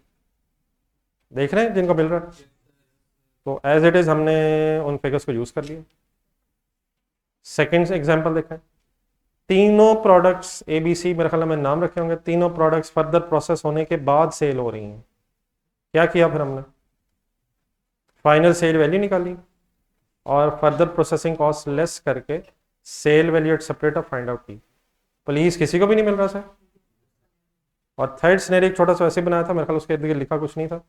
अगर कुछ प्रोडक्ट सेपरेट ऑफ पॉइंट पे सेलेबल है और कुछ फर्दर प्रोसेस होने के बाद सेलेबल है, तो जो products as it is saleable हैं सेपरेट ऑफ पॉइंट पे, उनकी sale value at separate of आपके पास डायरेक्टली आ जाएगी, और जो सेपरेट ऑफ पॉइंट के बाद फर्दर प्रोसेस हो रही हैं उनके लिए फिर अज्यूम सेल वैल्यूज़ की वर्किंग हो जाती है। तो प्लीज़ ये जो वर्किंग है एलोकेशन टेबल में सेपरेट ऑफ पॉइंट की, अगर प्रोडक्ट सेपरेट ऑफ पॉइंट पे सेलेबल हैं तो हमें किसी फाइनल सेल वैल्यू से रिवर्स वर्किंग करने की ज़रूरत नहीं है। कब फाइनल सेल वैल्यू से अज्यूम्ड सेल वैल्यू की तरफ आना है? जब फर्दर प्रोसेसिंग के बाद प्रोडक्ट सेल हो रही है। आप क्वेश्चन नंबर 3 जरा देखें, जब भी कर रहे थे थोड़ी देर पहले, प्लाटिनम। क्या अल्फा को बेचने से पहले फर्दर प्रोसेस किया जा रहा था? सर किया जा रहा था सर। तो क्या फिर हमने पहले अल्फा की फाइनल सेल वैल्यू निकाली और फिर फर्दर प्रोसेसिंग कॉस्ट लेस करने के बाद अज्यूम सेल वैल्यू निकाली? सर ऐसे ही है सर। लेकिन क्वेश्चन नंबर 4 की फर्स्ट पैराग्राफ में जरा है, क्या पोलन को एज इट इज बेचा जा सकता है? हाँ, अगर हम चाहें तो फर्दर प्रोसेस करके भी बेच सकते हैं। तो अगर pollen as it is separate of point पे सेलेबल ही ना हो तो फिर पोलन की sale value, assumed sale value कैसे निकालते हैं हम? सीड्स की सेल वैल्यू निकालते हैं और फर्दर प्रोसेसिंग कॉस्ट जो डिपार्टमेंट बी में आई है उसका फिर लेस करके assumed sale value pollen calculate करते हैं। ये मेरे वर्ड्स किसी को समझ आ रहे हैं? प्लीज क्या कही जा रहा हूँ, क्या कह रहा हूँ, बताएगा प्लीज? अगर नहीं, प्रिंसिपली स्पीकिंग, अगर प्रोडक्ट सेपरेट ऑफ पॉइंट पे सेलेबल हैं क्या करें? तो उस वक्त की वर्किंग कर लें। लेकिन अगर सेपरेट ऑफ पॉइंट पे सेलेबल ही नहीं है फिर फाइनल सेल वैल्यू से फर्दर प्रोसेसिंग कॉस्ट माइनस करके सेपरेट ऑफ पॉइंट पे है। एक और देख लो जरा, क्वेश्चन नंबर 1 ढूंढना जरा। क्वेश्चन नंबर 1,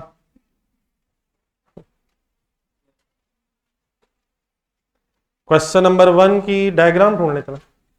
डायग्राम एक बनी होगी, उसमें 3 प्रोडक्ट्स ही मेरा ख्याल है ए बी सी। आप बल्कि बताएं बी और सी क्या फर्दर प्रोसेस होने के बाद सेल हो रही है?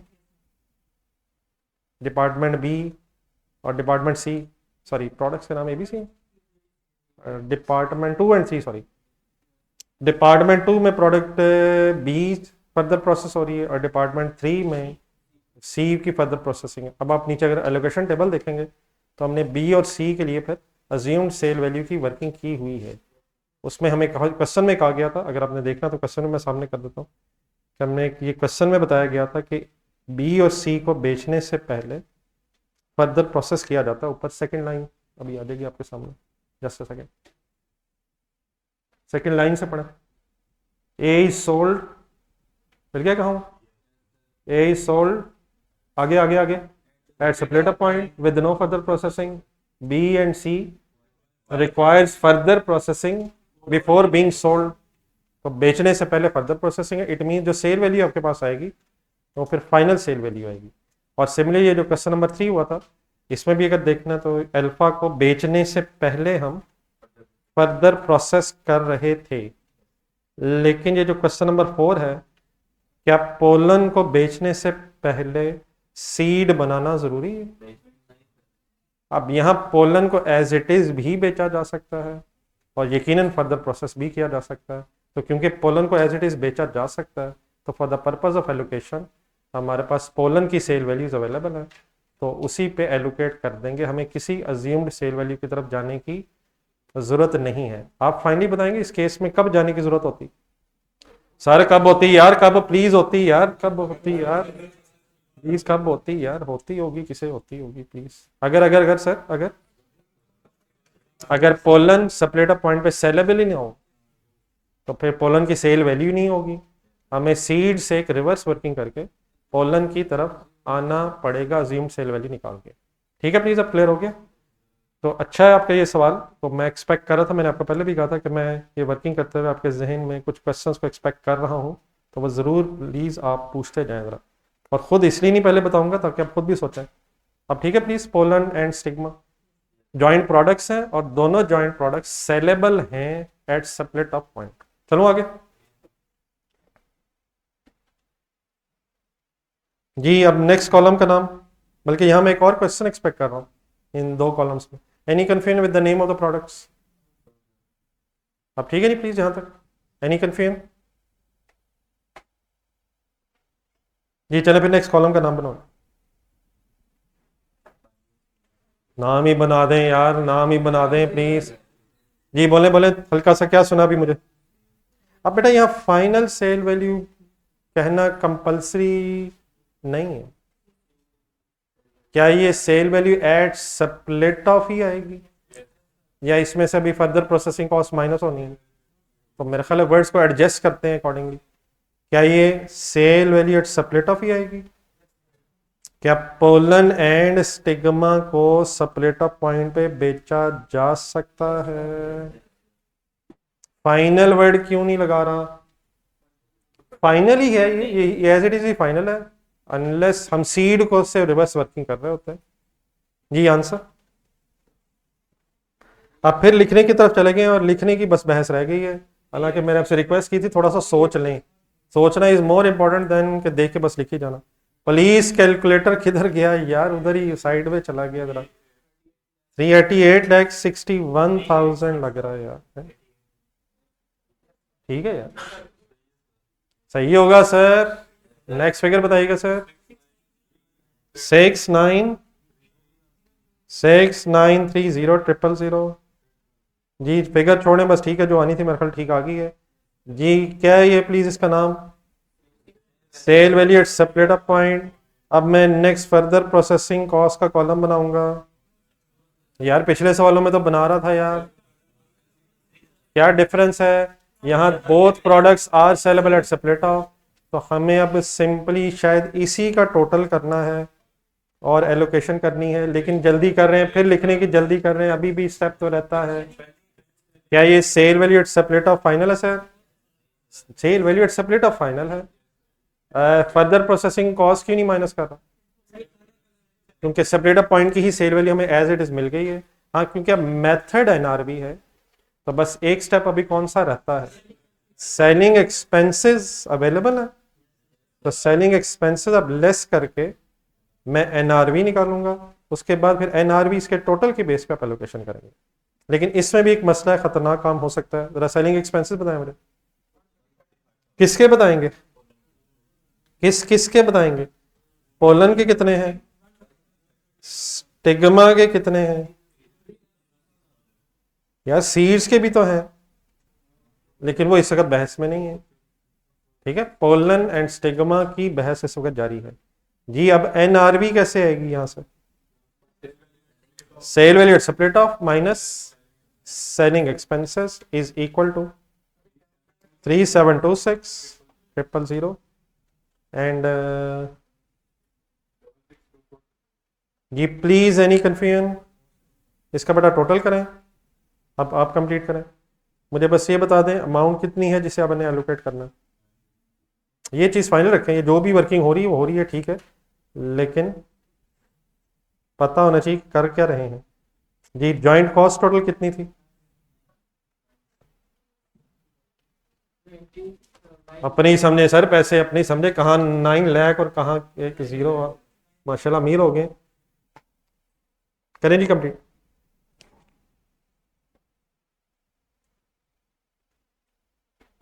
जी ठीक है बेटा, 20 फिगर्स कंप्लीट कर लो।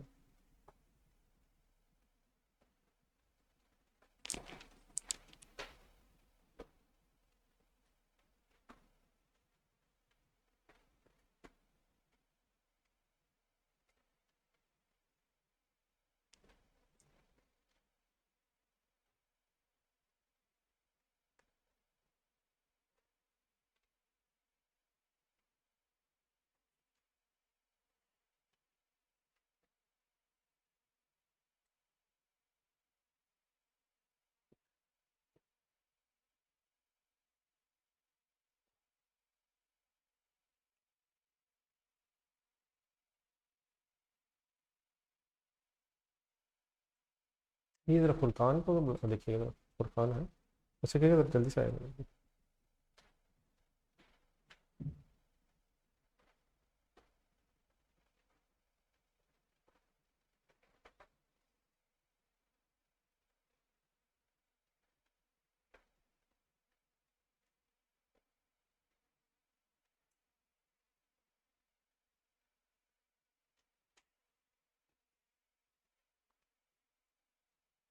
जी टोटल एनआरबी इसका बनता है 10350।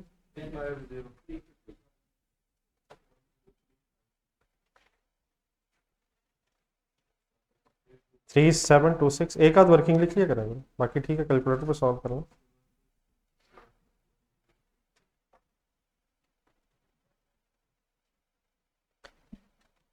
जी 3240 एंड 5760।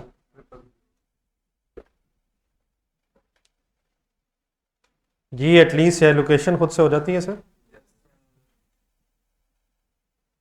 जी इकट्ठे हो जाए प्लीज।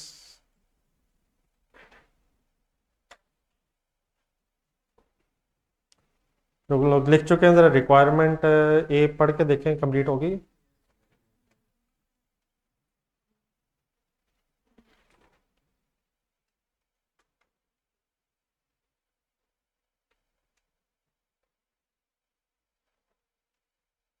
वो फुरकान है फिर वीसीपीआर में पेज देना जरा कॉपी वो है आपके पास, कल जो मुझे दिखा रहे थे।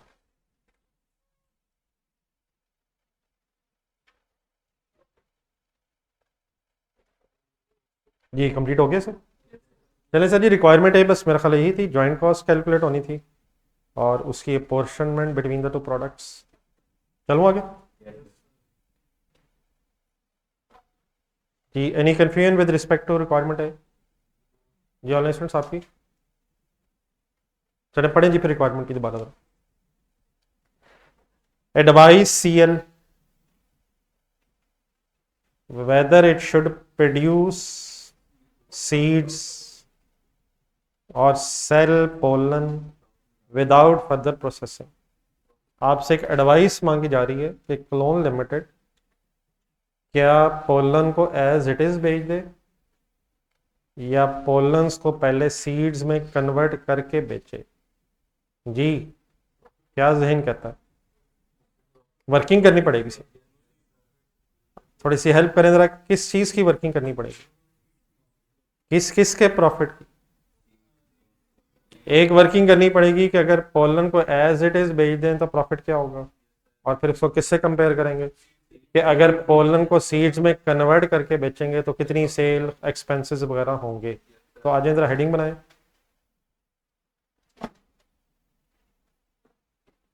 वेदर पोलन और seeds to be sold.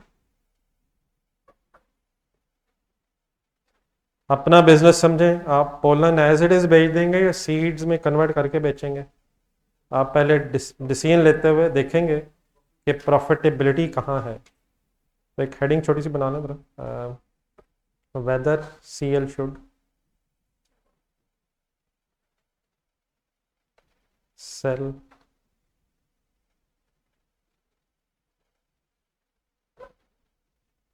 Seeds और pollen, declare heading.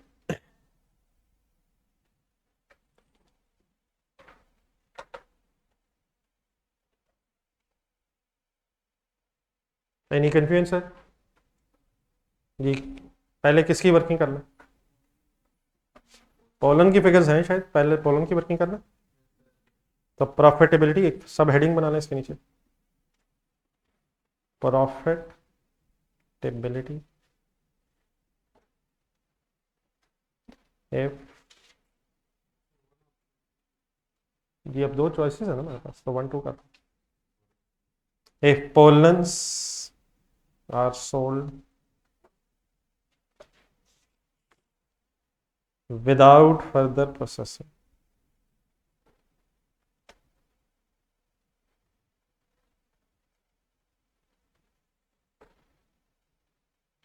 Once again profitability निकालनी है, प्रॉफिट, तो प्रॉफिट एंड लॉस स्टेटमेंट जहन में लाएं, concentrate full once again. Ready sir? पढ़ें जी बिस्मिल्लाह। सबसे पहले क्या आएगा? लिखवाएं पहले फिर लिखें बाद में। पोलन की सेल कैसे निकालना? ना वर्ड सही करें। पोलन की सेल कैसे निकालूं? Unit sold off pollen multiplied by sale price of pollen. हुक्म जी, यूनिट सोल्ड ऑफ पोलन बताएं।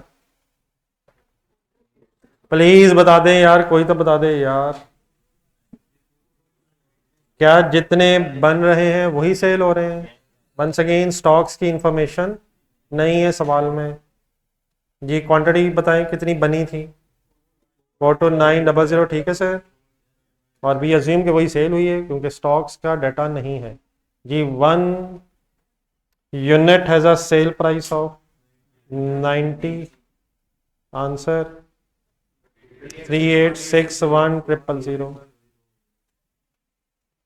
Any confusion? लिखने में बहुत जज्बाती हो जाते हैं आप, कहीं मिट ना जाए। इंशाल्लाह नहीं मिटेगा सर। Next heading sir, trading business है, मैन्युफैक्चरिंग है, कैसे आएगी cost of sales? Opening stock definitely नहीं है, वैसे ही दोबारा एम्फोसाइज करने के लिए लिख रहा हूँ जी। ओ प्लस लिखवा दें सर, प्लीज थोड़ा सा लिखवा दें। ये मुझे पोलन की कॉस्ट ऑफ गुड्स मैन्युफैक्चर्ड कहीं से ढूंढ के बताएं। ये अपना जरा जहन फाइनल कर लें जरा। पोलैंड्स की कॉस्ट ऑफ गुड्स मैन्युफैक्चर्ड जरा ढूंढना। पोलैंड्स को बनाने का खर्चा किस डिपार्टमेंट में है, ए में या बी में? बी में भी तो है। वो तब आएगा अगर आपने पोलैंड को सीड्स में कन्वर्ट करना है। तो क्या 90 लाख सारा इसी का खर्चा है? क्या लोकेशन टेबल में हमें अब पता चल गया हुआ है कि पोलन बनाने का खर्चा क्या है? कितना सर? 3 2 लिखवाते हुए कंफर्टेबल है प्लीज? Any confusion? अगर पोलन बना के भेज देंगे तो क्या बस पोलन बनाने तक ही खर्चा आएगा, डिपार्टमेंट बाय बी का नहीं आएगा? वो कब आएगा? चलता जाऊं। Minus closing stock of finish goods. अब डेफिनेटली फिगर्स नहीं है ओपनिंग क्लोजिंग, और लिखना भी कंपलसरी नहीं होता है। अब straight away cost of goods manufactured ही को कॉस्ट ऑफ सेल कह सकते हैं। मैं ज़रा बार बार इसलिए अब एम्फोसाइज कर रहा हूँ ताकि ये बातें अब ज़रा फाइनल हो जाएं, अगर होंगी तो लिख लेंगे जी। कॉस्ट ऑफ गुड्स मैन्युफैक्चर्ड ही cost of sale once again इसलिए बन रही है क्योंकि जो बना वही सेल हो गया, तो हमारे पास कोई स्टॉक्स की इंफॉर्मेशन अवेलेबल नहीं है। आ जाए ज़रा ग्रॉस प्रॉफिट तक जी, लिख लें यहाँ तक। 6 to 1 जी, कंप्लीट कर लें यहाँ तक।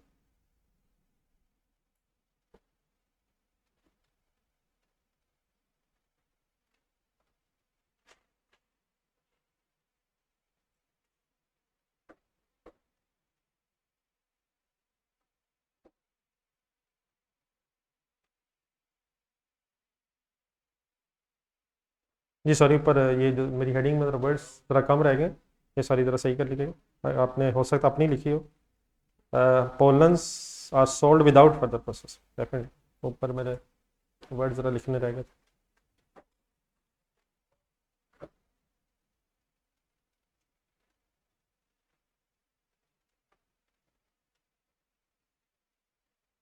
जी सॉरी।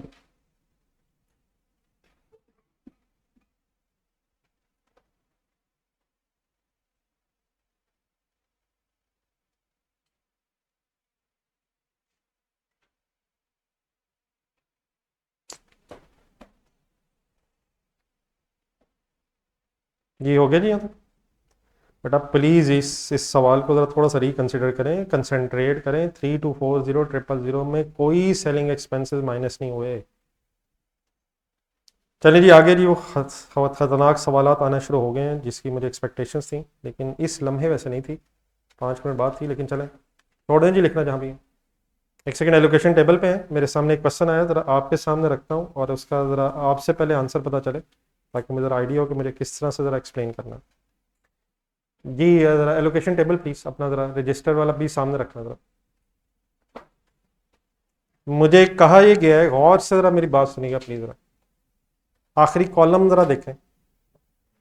मुझे कहा यह गया है कि ये जो 32400000 कैलकुलेट हुआ है,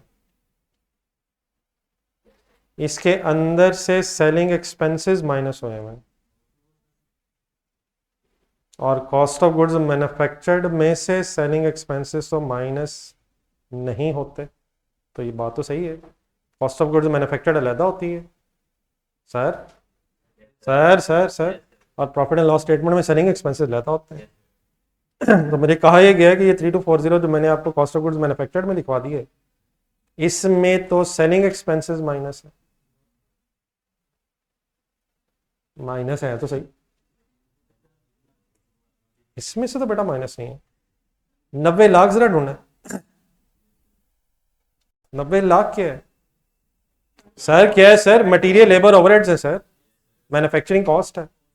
तो क्या ये 3240 एंड 5760 ये मैन्युफैक्चरिंग कॉस्ट का ब्रेकअप है? क्या इसमें सेलिंग एक्सपेंसेस भी हैं?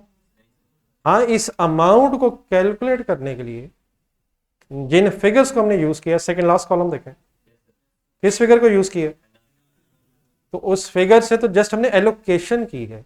क्या उस एनआरवी से हमने मैन्युफैक्चरिंग कॉस्ट एलोकेट की है या उस एनआरवी से हमने कुछ सेलिंग एक्सपेंसेस एलोकेट कर दिए हैं? इससे क्या एलोकेट किया है? एनआरवी कैलकुलेट जस्ट इसलिए की है ताकि उसको बेस बना के मैन्युफैक्चरिंग कॉस्ट कैलकुलेट की जा सके। क्या एनआरवी सेकंड लास्ट कॉलम को सामने का रखा जाए तो सेलिंग एक्सपेंसेस माइनस है? प्लीज है सर, लेकिन एनआरवी की कैलकुलेशन में माइनस है, मैन्युफैक्चरिंग कॉस्ट में से माइनस नहीं है। एनआरवी कैलकुलेट जस्ट इसलिए की है ताकि 90 लाख का मैन्युफैक्चरिंग एक्सपेंस डिस्ट्रीब्यूट हो जाए। क्या 90 लाख की वर्किंग ढूंढे कहीं जरा, 90 लाख जहां कैलकुलेट हुआ था शुरू में, क्या इसमें बस material labour overheads he? It means ये मैन्युफैक्चरिंग कॉस्ट है, कॉस्ट ऑफ गुड मैन्युफैक्चर कर रहे हैं, जॉइंट कॉस्ट है। तो अब 90 लाख का ब्रेकअप हुआ है तो ये मैन्युफैक्चरिंग कॉस्ट डिवाइड हुई है between alpha and between Poland and stigma based on NRV. NRV में से लेस है, मैन्युफैक्चरिंग कॉस्ट में से लेस नहीं है। आपको क्लियर है बात? जी प्लीज।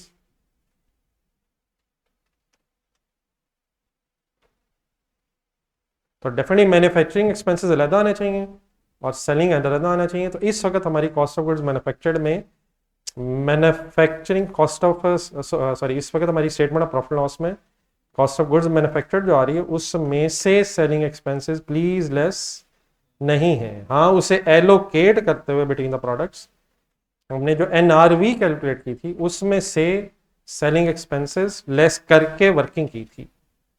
ठीक है प्लीज, चलिए वापस आइए ग्रॉस प्रॉफिट तक। कोई और सवाल किसी का?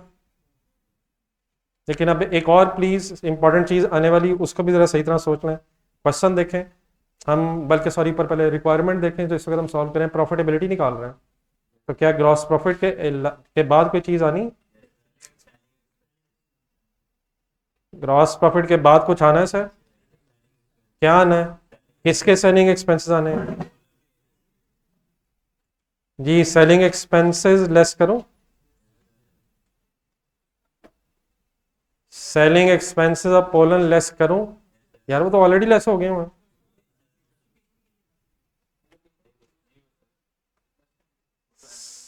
जी जी जरा प्लीज प्लीज कुछ आपकी तरफ से वर्ड आने, बाकी फिर मैं भी पूरे करता हूँ। Please selling expenses already less हो तो चुके हैं यार। दोबारा एलोकेशन टेबल देखें कहां से लेस हुए हैं और एक सेकंड बोर्ड पे देखें। क्या हमने अपनी प्रॉफिट एंड लॉस स्टेटमेंट का स्टार्ट एनआरबी से किया है? हमने कहां से स्टार्ट किया है? हमने तो सेल से स्टार्ट किया है और profit and loss statement sale से ही स्टार्ट होती है। तो वंस अगेन जो सेलिंग एक्सपेंसेस लेस हुए हैं वो एलोकेशन टेबल बनाते हुए एनआरवी कैलकुलेट करते हुए लेस हुए थे। सेल में से कॉस्ट ऑफ सेल भी लेस होनी है और सेल में से अभी सेलिंग एक्सपेंसेस भी लेस होंगे तो फिर प्रॉफिट आएगा। क्या डबलिंग तो नहीं कर रहा? प्रॉफिट एंड लॉस का स्टार्टिंग पॉइंट एनआरवी है या सेल है? हाँ डेफिनेटली, अगर फॉर एग्जांपल एनआरवी हो तो फिर लेस नहीं होना चाहिए और ऑलरेडी लेस हो गया होता है। लेकिन कभी भी प्रॉफिट एंड लॉस का स्टार्टिंग पॉइंट कोई एनआरवी नहीं है, सेल आएगी फिर बाद में टोटल एक्सपेंसेस आएंगे, चाहे वो मैन्युफैक्चरिंग हो चाहे वो एडमन सेलिंग एक्सपेंसेस हो। तो प्लीज लिखवा देंगे प्लीज लिखवा देंगे सर, लिखवाइएगा सर। Any confusion? अब ये जो क्वेश्चन थोड़ी देर पहले मैंने आपके सामने डिस्कस किया, ये मैं यहाँ एक्सपेक्ट कर रहा था। क्या कॉस्ट ऑफ गुड्स मैन्युफैक्चर्ड में से सेलिंग एक्सपेंसेस लेस हैं? और ना ही होने चाहिए। लेकिन क्या प्रॉफिट एंड लॉस स्टेटमेंट बनाते हुए सेलिंग एक्सपेंसेस ग्रॉस प्रॉफिट में से माइनस होकर नेट प्रॉफिट आना चाहिए? Any confusion? कर लें कंप्लीट, पार्ट निकालें प्रॉफिट। ये बड़ा स्टूडेंट्स, आपकी कोई कंफ्यूजन? ये कर लें, आप लिख लें जरा पूरा, अगर भी रह गया था मैं कर लेता हूँ पूरा, जस्ट जरा बाकी भी कंप्लीट कर लें। Once again I emphasize, figures लिखने का कोई इशू नहीं है, वो तो सामने आ गई हैं, लिख रहे हैं, लेकिन ये क्या लिख रहे हैं, क्यों लिख रहे हैं, ये जब तक क्लियर नहीं होगा तो उस वक्त तक आपकी अपनी लर्निंग कर्व सही स्टैब्लिश नहीं होगी। Any confusion in the figures? जी ऑनलाइन स्टूडेंट्स, जी आंसर फाइनल बताइए। फॉर 86,000 जी पोलन को भेज दें एज इट इज।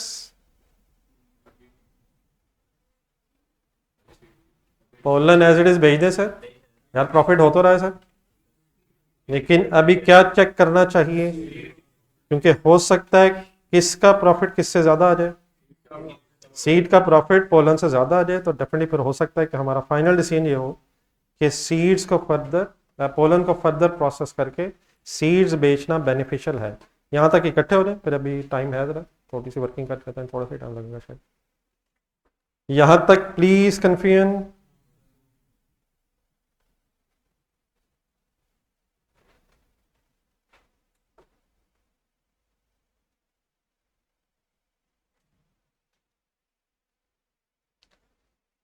थके थके नजर आ रहे हैं मेरी क्लास में या हर क्लास में? नहीं, एक हल्की सी आवाज आई पहली क्लास में, काश मैं दूसरी और तीसरी क्लासेस ना लेता होता। क्या ये सिर्फ मेरी क्लास में इशू है या क्लास में बैठते ही इशू है? थके भी हुए हैं, नींदें भी पूरी हो रही हैं। जब क्लास में जाना ही है और वो भी कॉस्ट की क्लास में, तो रात को जल्दी सोने की क्या ज़रूरत है, वहाँ सुकून होगा। हाँ, जवाब अगर ना बोले तो मज़ा ही आ जाए। प्लीज़ ठीक है sir, best time to sleep and best place to sleep, कहीं कॉस्ट की क्लास तो नहीं बन गई। बेस्ट टाइम भी है और बेस्ट क्लास भी है सर। जी सर, अगली हेडिंग ही को लिखवा दे यार, देख के लिख लेंगे, इतनी जल्दी क्या है, बोलने से थक ना जाऊं कहीं मैं। प्रॉफिटेबिलिटी हेडिंग पूरी करें जी जरा खुद से। Profitability, if pollens are sold after further processing कह लें, विद फर्दर प्रोसेसिंग कह लें, या इस तरह से सेंटेंस बना लें, आप profitability if seeds are sold after further processing pollen, मेरा ख्याल ये वर्ड जरा ज्यादा बेहतर रहेंगे। Seeds are sold after further processing the pollens, लिखिए हेडिंग में भी लिखता हूँ। बाकी डेफिनेटली हेडिंग आपकी अपनी हो सकती है, क्योंकि कंपलसरी नहीं कि हेडिंग यही हो। हेडिंग मैं एक ऐसी बनाना चाह रहा हूँ जिससे ज़रा बात समझने में ज़रा थोड़ी सी आसानी हो जाए।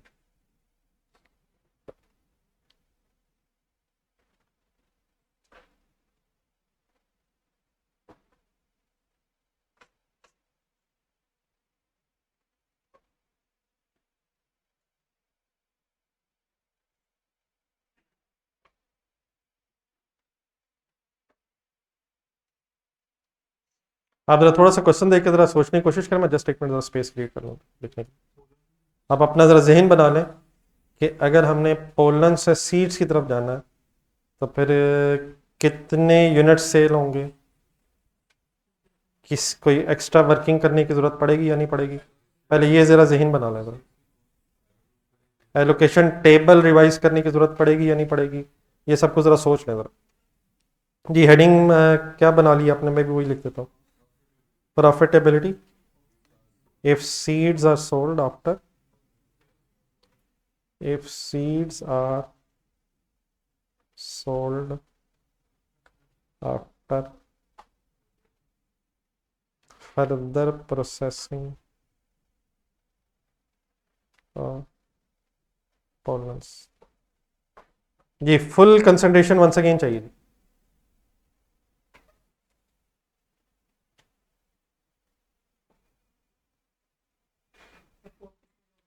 जी।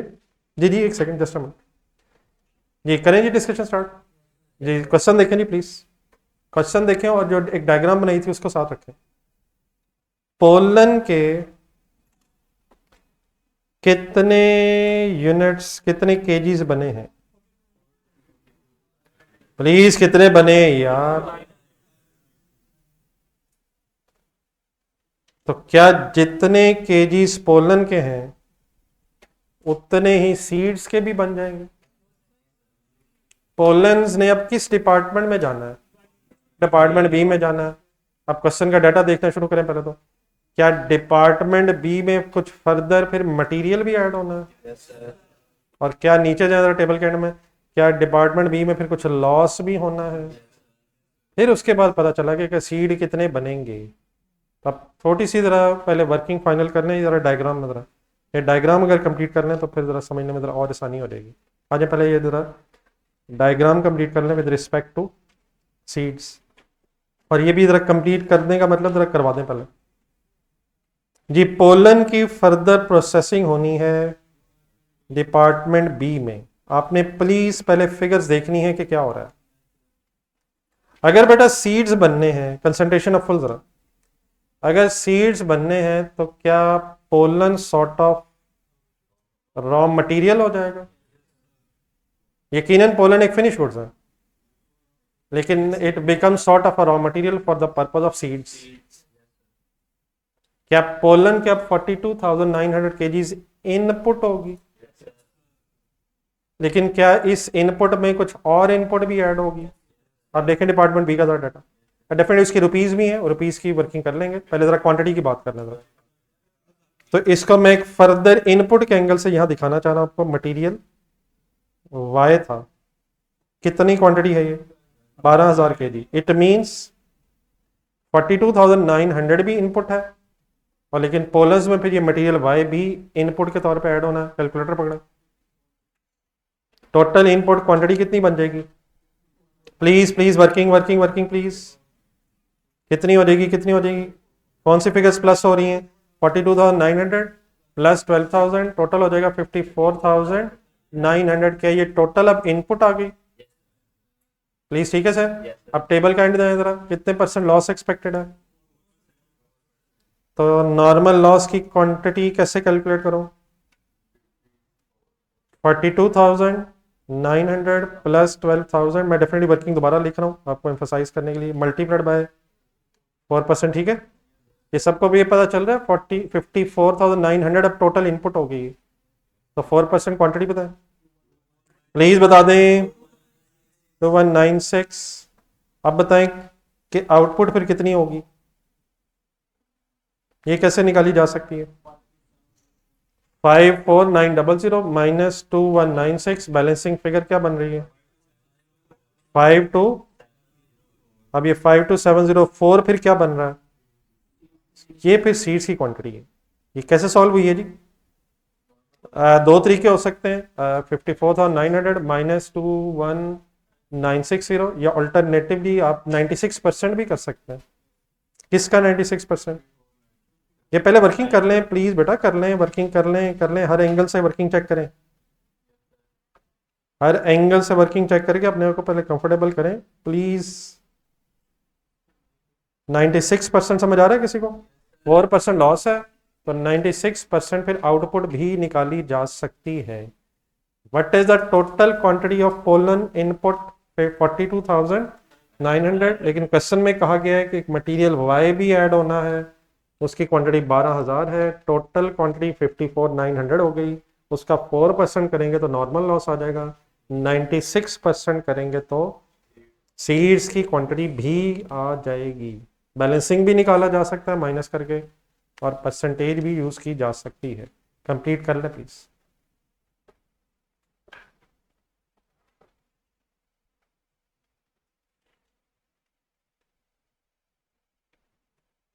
जी online students please, any confusion in this breakup? वो दिखा दें जरा, वो FAR में भी एक देना पेज, तो वो भी जरा पकड़िएगा जरा।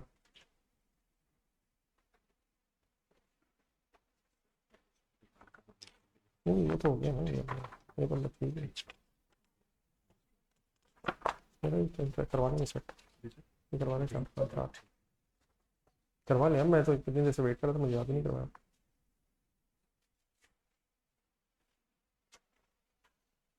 जी हो गया नोट। चलिए अब ये थोड़ी सी डिस्कशन में हमें एक्स्ट्रा टाइम चाहिए, तो इंशाल्लाह ये कल कंप्लीट करते हैं। लेकिन आज आप एक क्वेश्चन होमवर्क करने की पोजीशन में है। ये क्वेश्चन इंशाल्लाह कल दोबारा यहीं से शुरू करूंगा मैं। आप जरा आपके पास जो पेज है, क्वेश्चन नंबर 5 ढूंढना। एक क्वेश्चन नंबर 5 है बाइनरी के नाम से। इसमें एक दो इश्यूज तो आएंगे, लेकिन मेरा ख्याल है अब आपको ज़रा ट्राई करना शुरू करनी चाहिए। तो क्वेश्चन नंबर 5 को ज़रा होमवर्क रखें, इसे इंडिविजुअली पढ़ के इसको वर्किंग करने की कोशिश करें। इसकी भी इंशाल्लाह फिर कल कोशिश करेंगे कि डिस्कशन हम कर सकें। अच्छा, बुक्स अब अवेलेबल हो गई हैं कॉस्ट की, तो कॉस्ट की बुक फिर अब आप परचेज़ कर ही लें। वैसे तो जो PDF है उसमें भी फ़िलहाल इसका आंसर तो है क्वेश्चन नंबर 5 का, तो शायद थोड़ी सी पता चलेगी मिस्टेक्स क्या हैं। लेकिन बुक्स मेरा ख्याल है कि अब आपके पास होनी चाहिए। ये भी बात गलत है। चलें इंशाल्लाह बुक्स के साथ फिर नहीं, अब इनको भी तो डिस्पैच करनी शुरू करेंगे। ये ऑनलाइन स्टूडेंट्स आपके साथ भी फिर वो डेफिनेटली जिस तरीके से पहले परचेज करते हैं वो भी फिर आपके साथ कोई नंबर वगैरह शेयर करके आपको आप भी शुरू करें, ठीक है। तो एक आध दिन में कोशिश करें कि अब बुक्स अवेलेबल हो, जो फिजिकल है आप लोग तो कोशिश करें ना। आप मीनवाइल ऑनलाइन स्टूडेंट्स आपके साथ जो PDF शेयर है उससे ज़रा कोशिश कर लें चंद दिन, एक दो दिन और। अल्लाह हाफिज़। कौन सा क्वेश्चन होमवर्क लेके जा रहे हैं? सबसे पहला काम घर जाके ये होना चाहिए कि जो क्लास में पढ़ा गया उसे रिवाइज किया जाए, और फिर अगर कोई क्वेश्चन होमवर्क है तो उसे ज़रूर अटेम्प्ट किया जाए। मिस्टेक्स हो जाती हैं, लेकिन मिस्टेक करने से ही इंप्रूव होंगी। अल्लाह हाफ़िज़।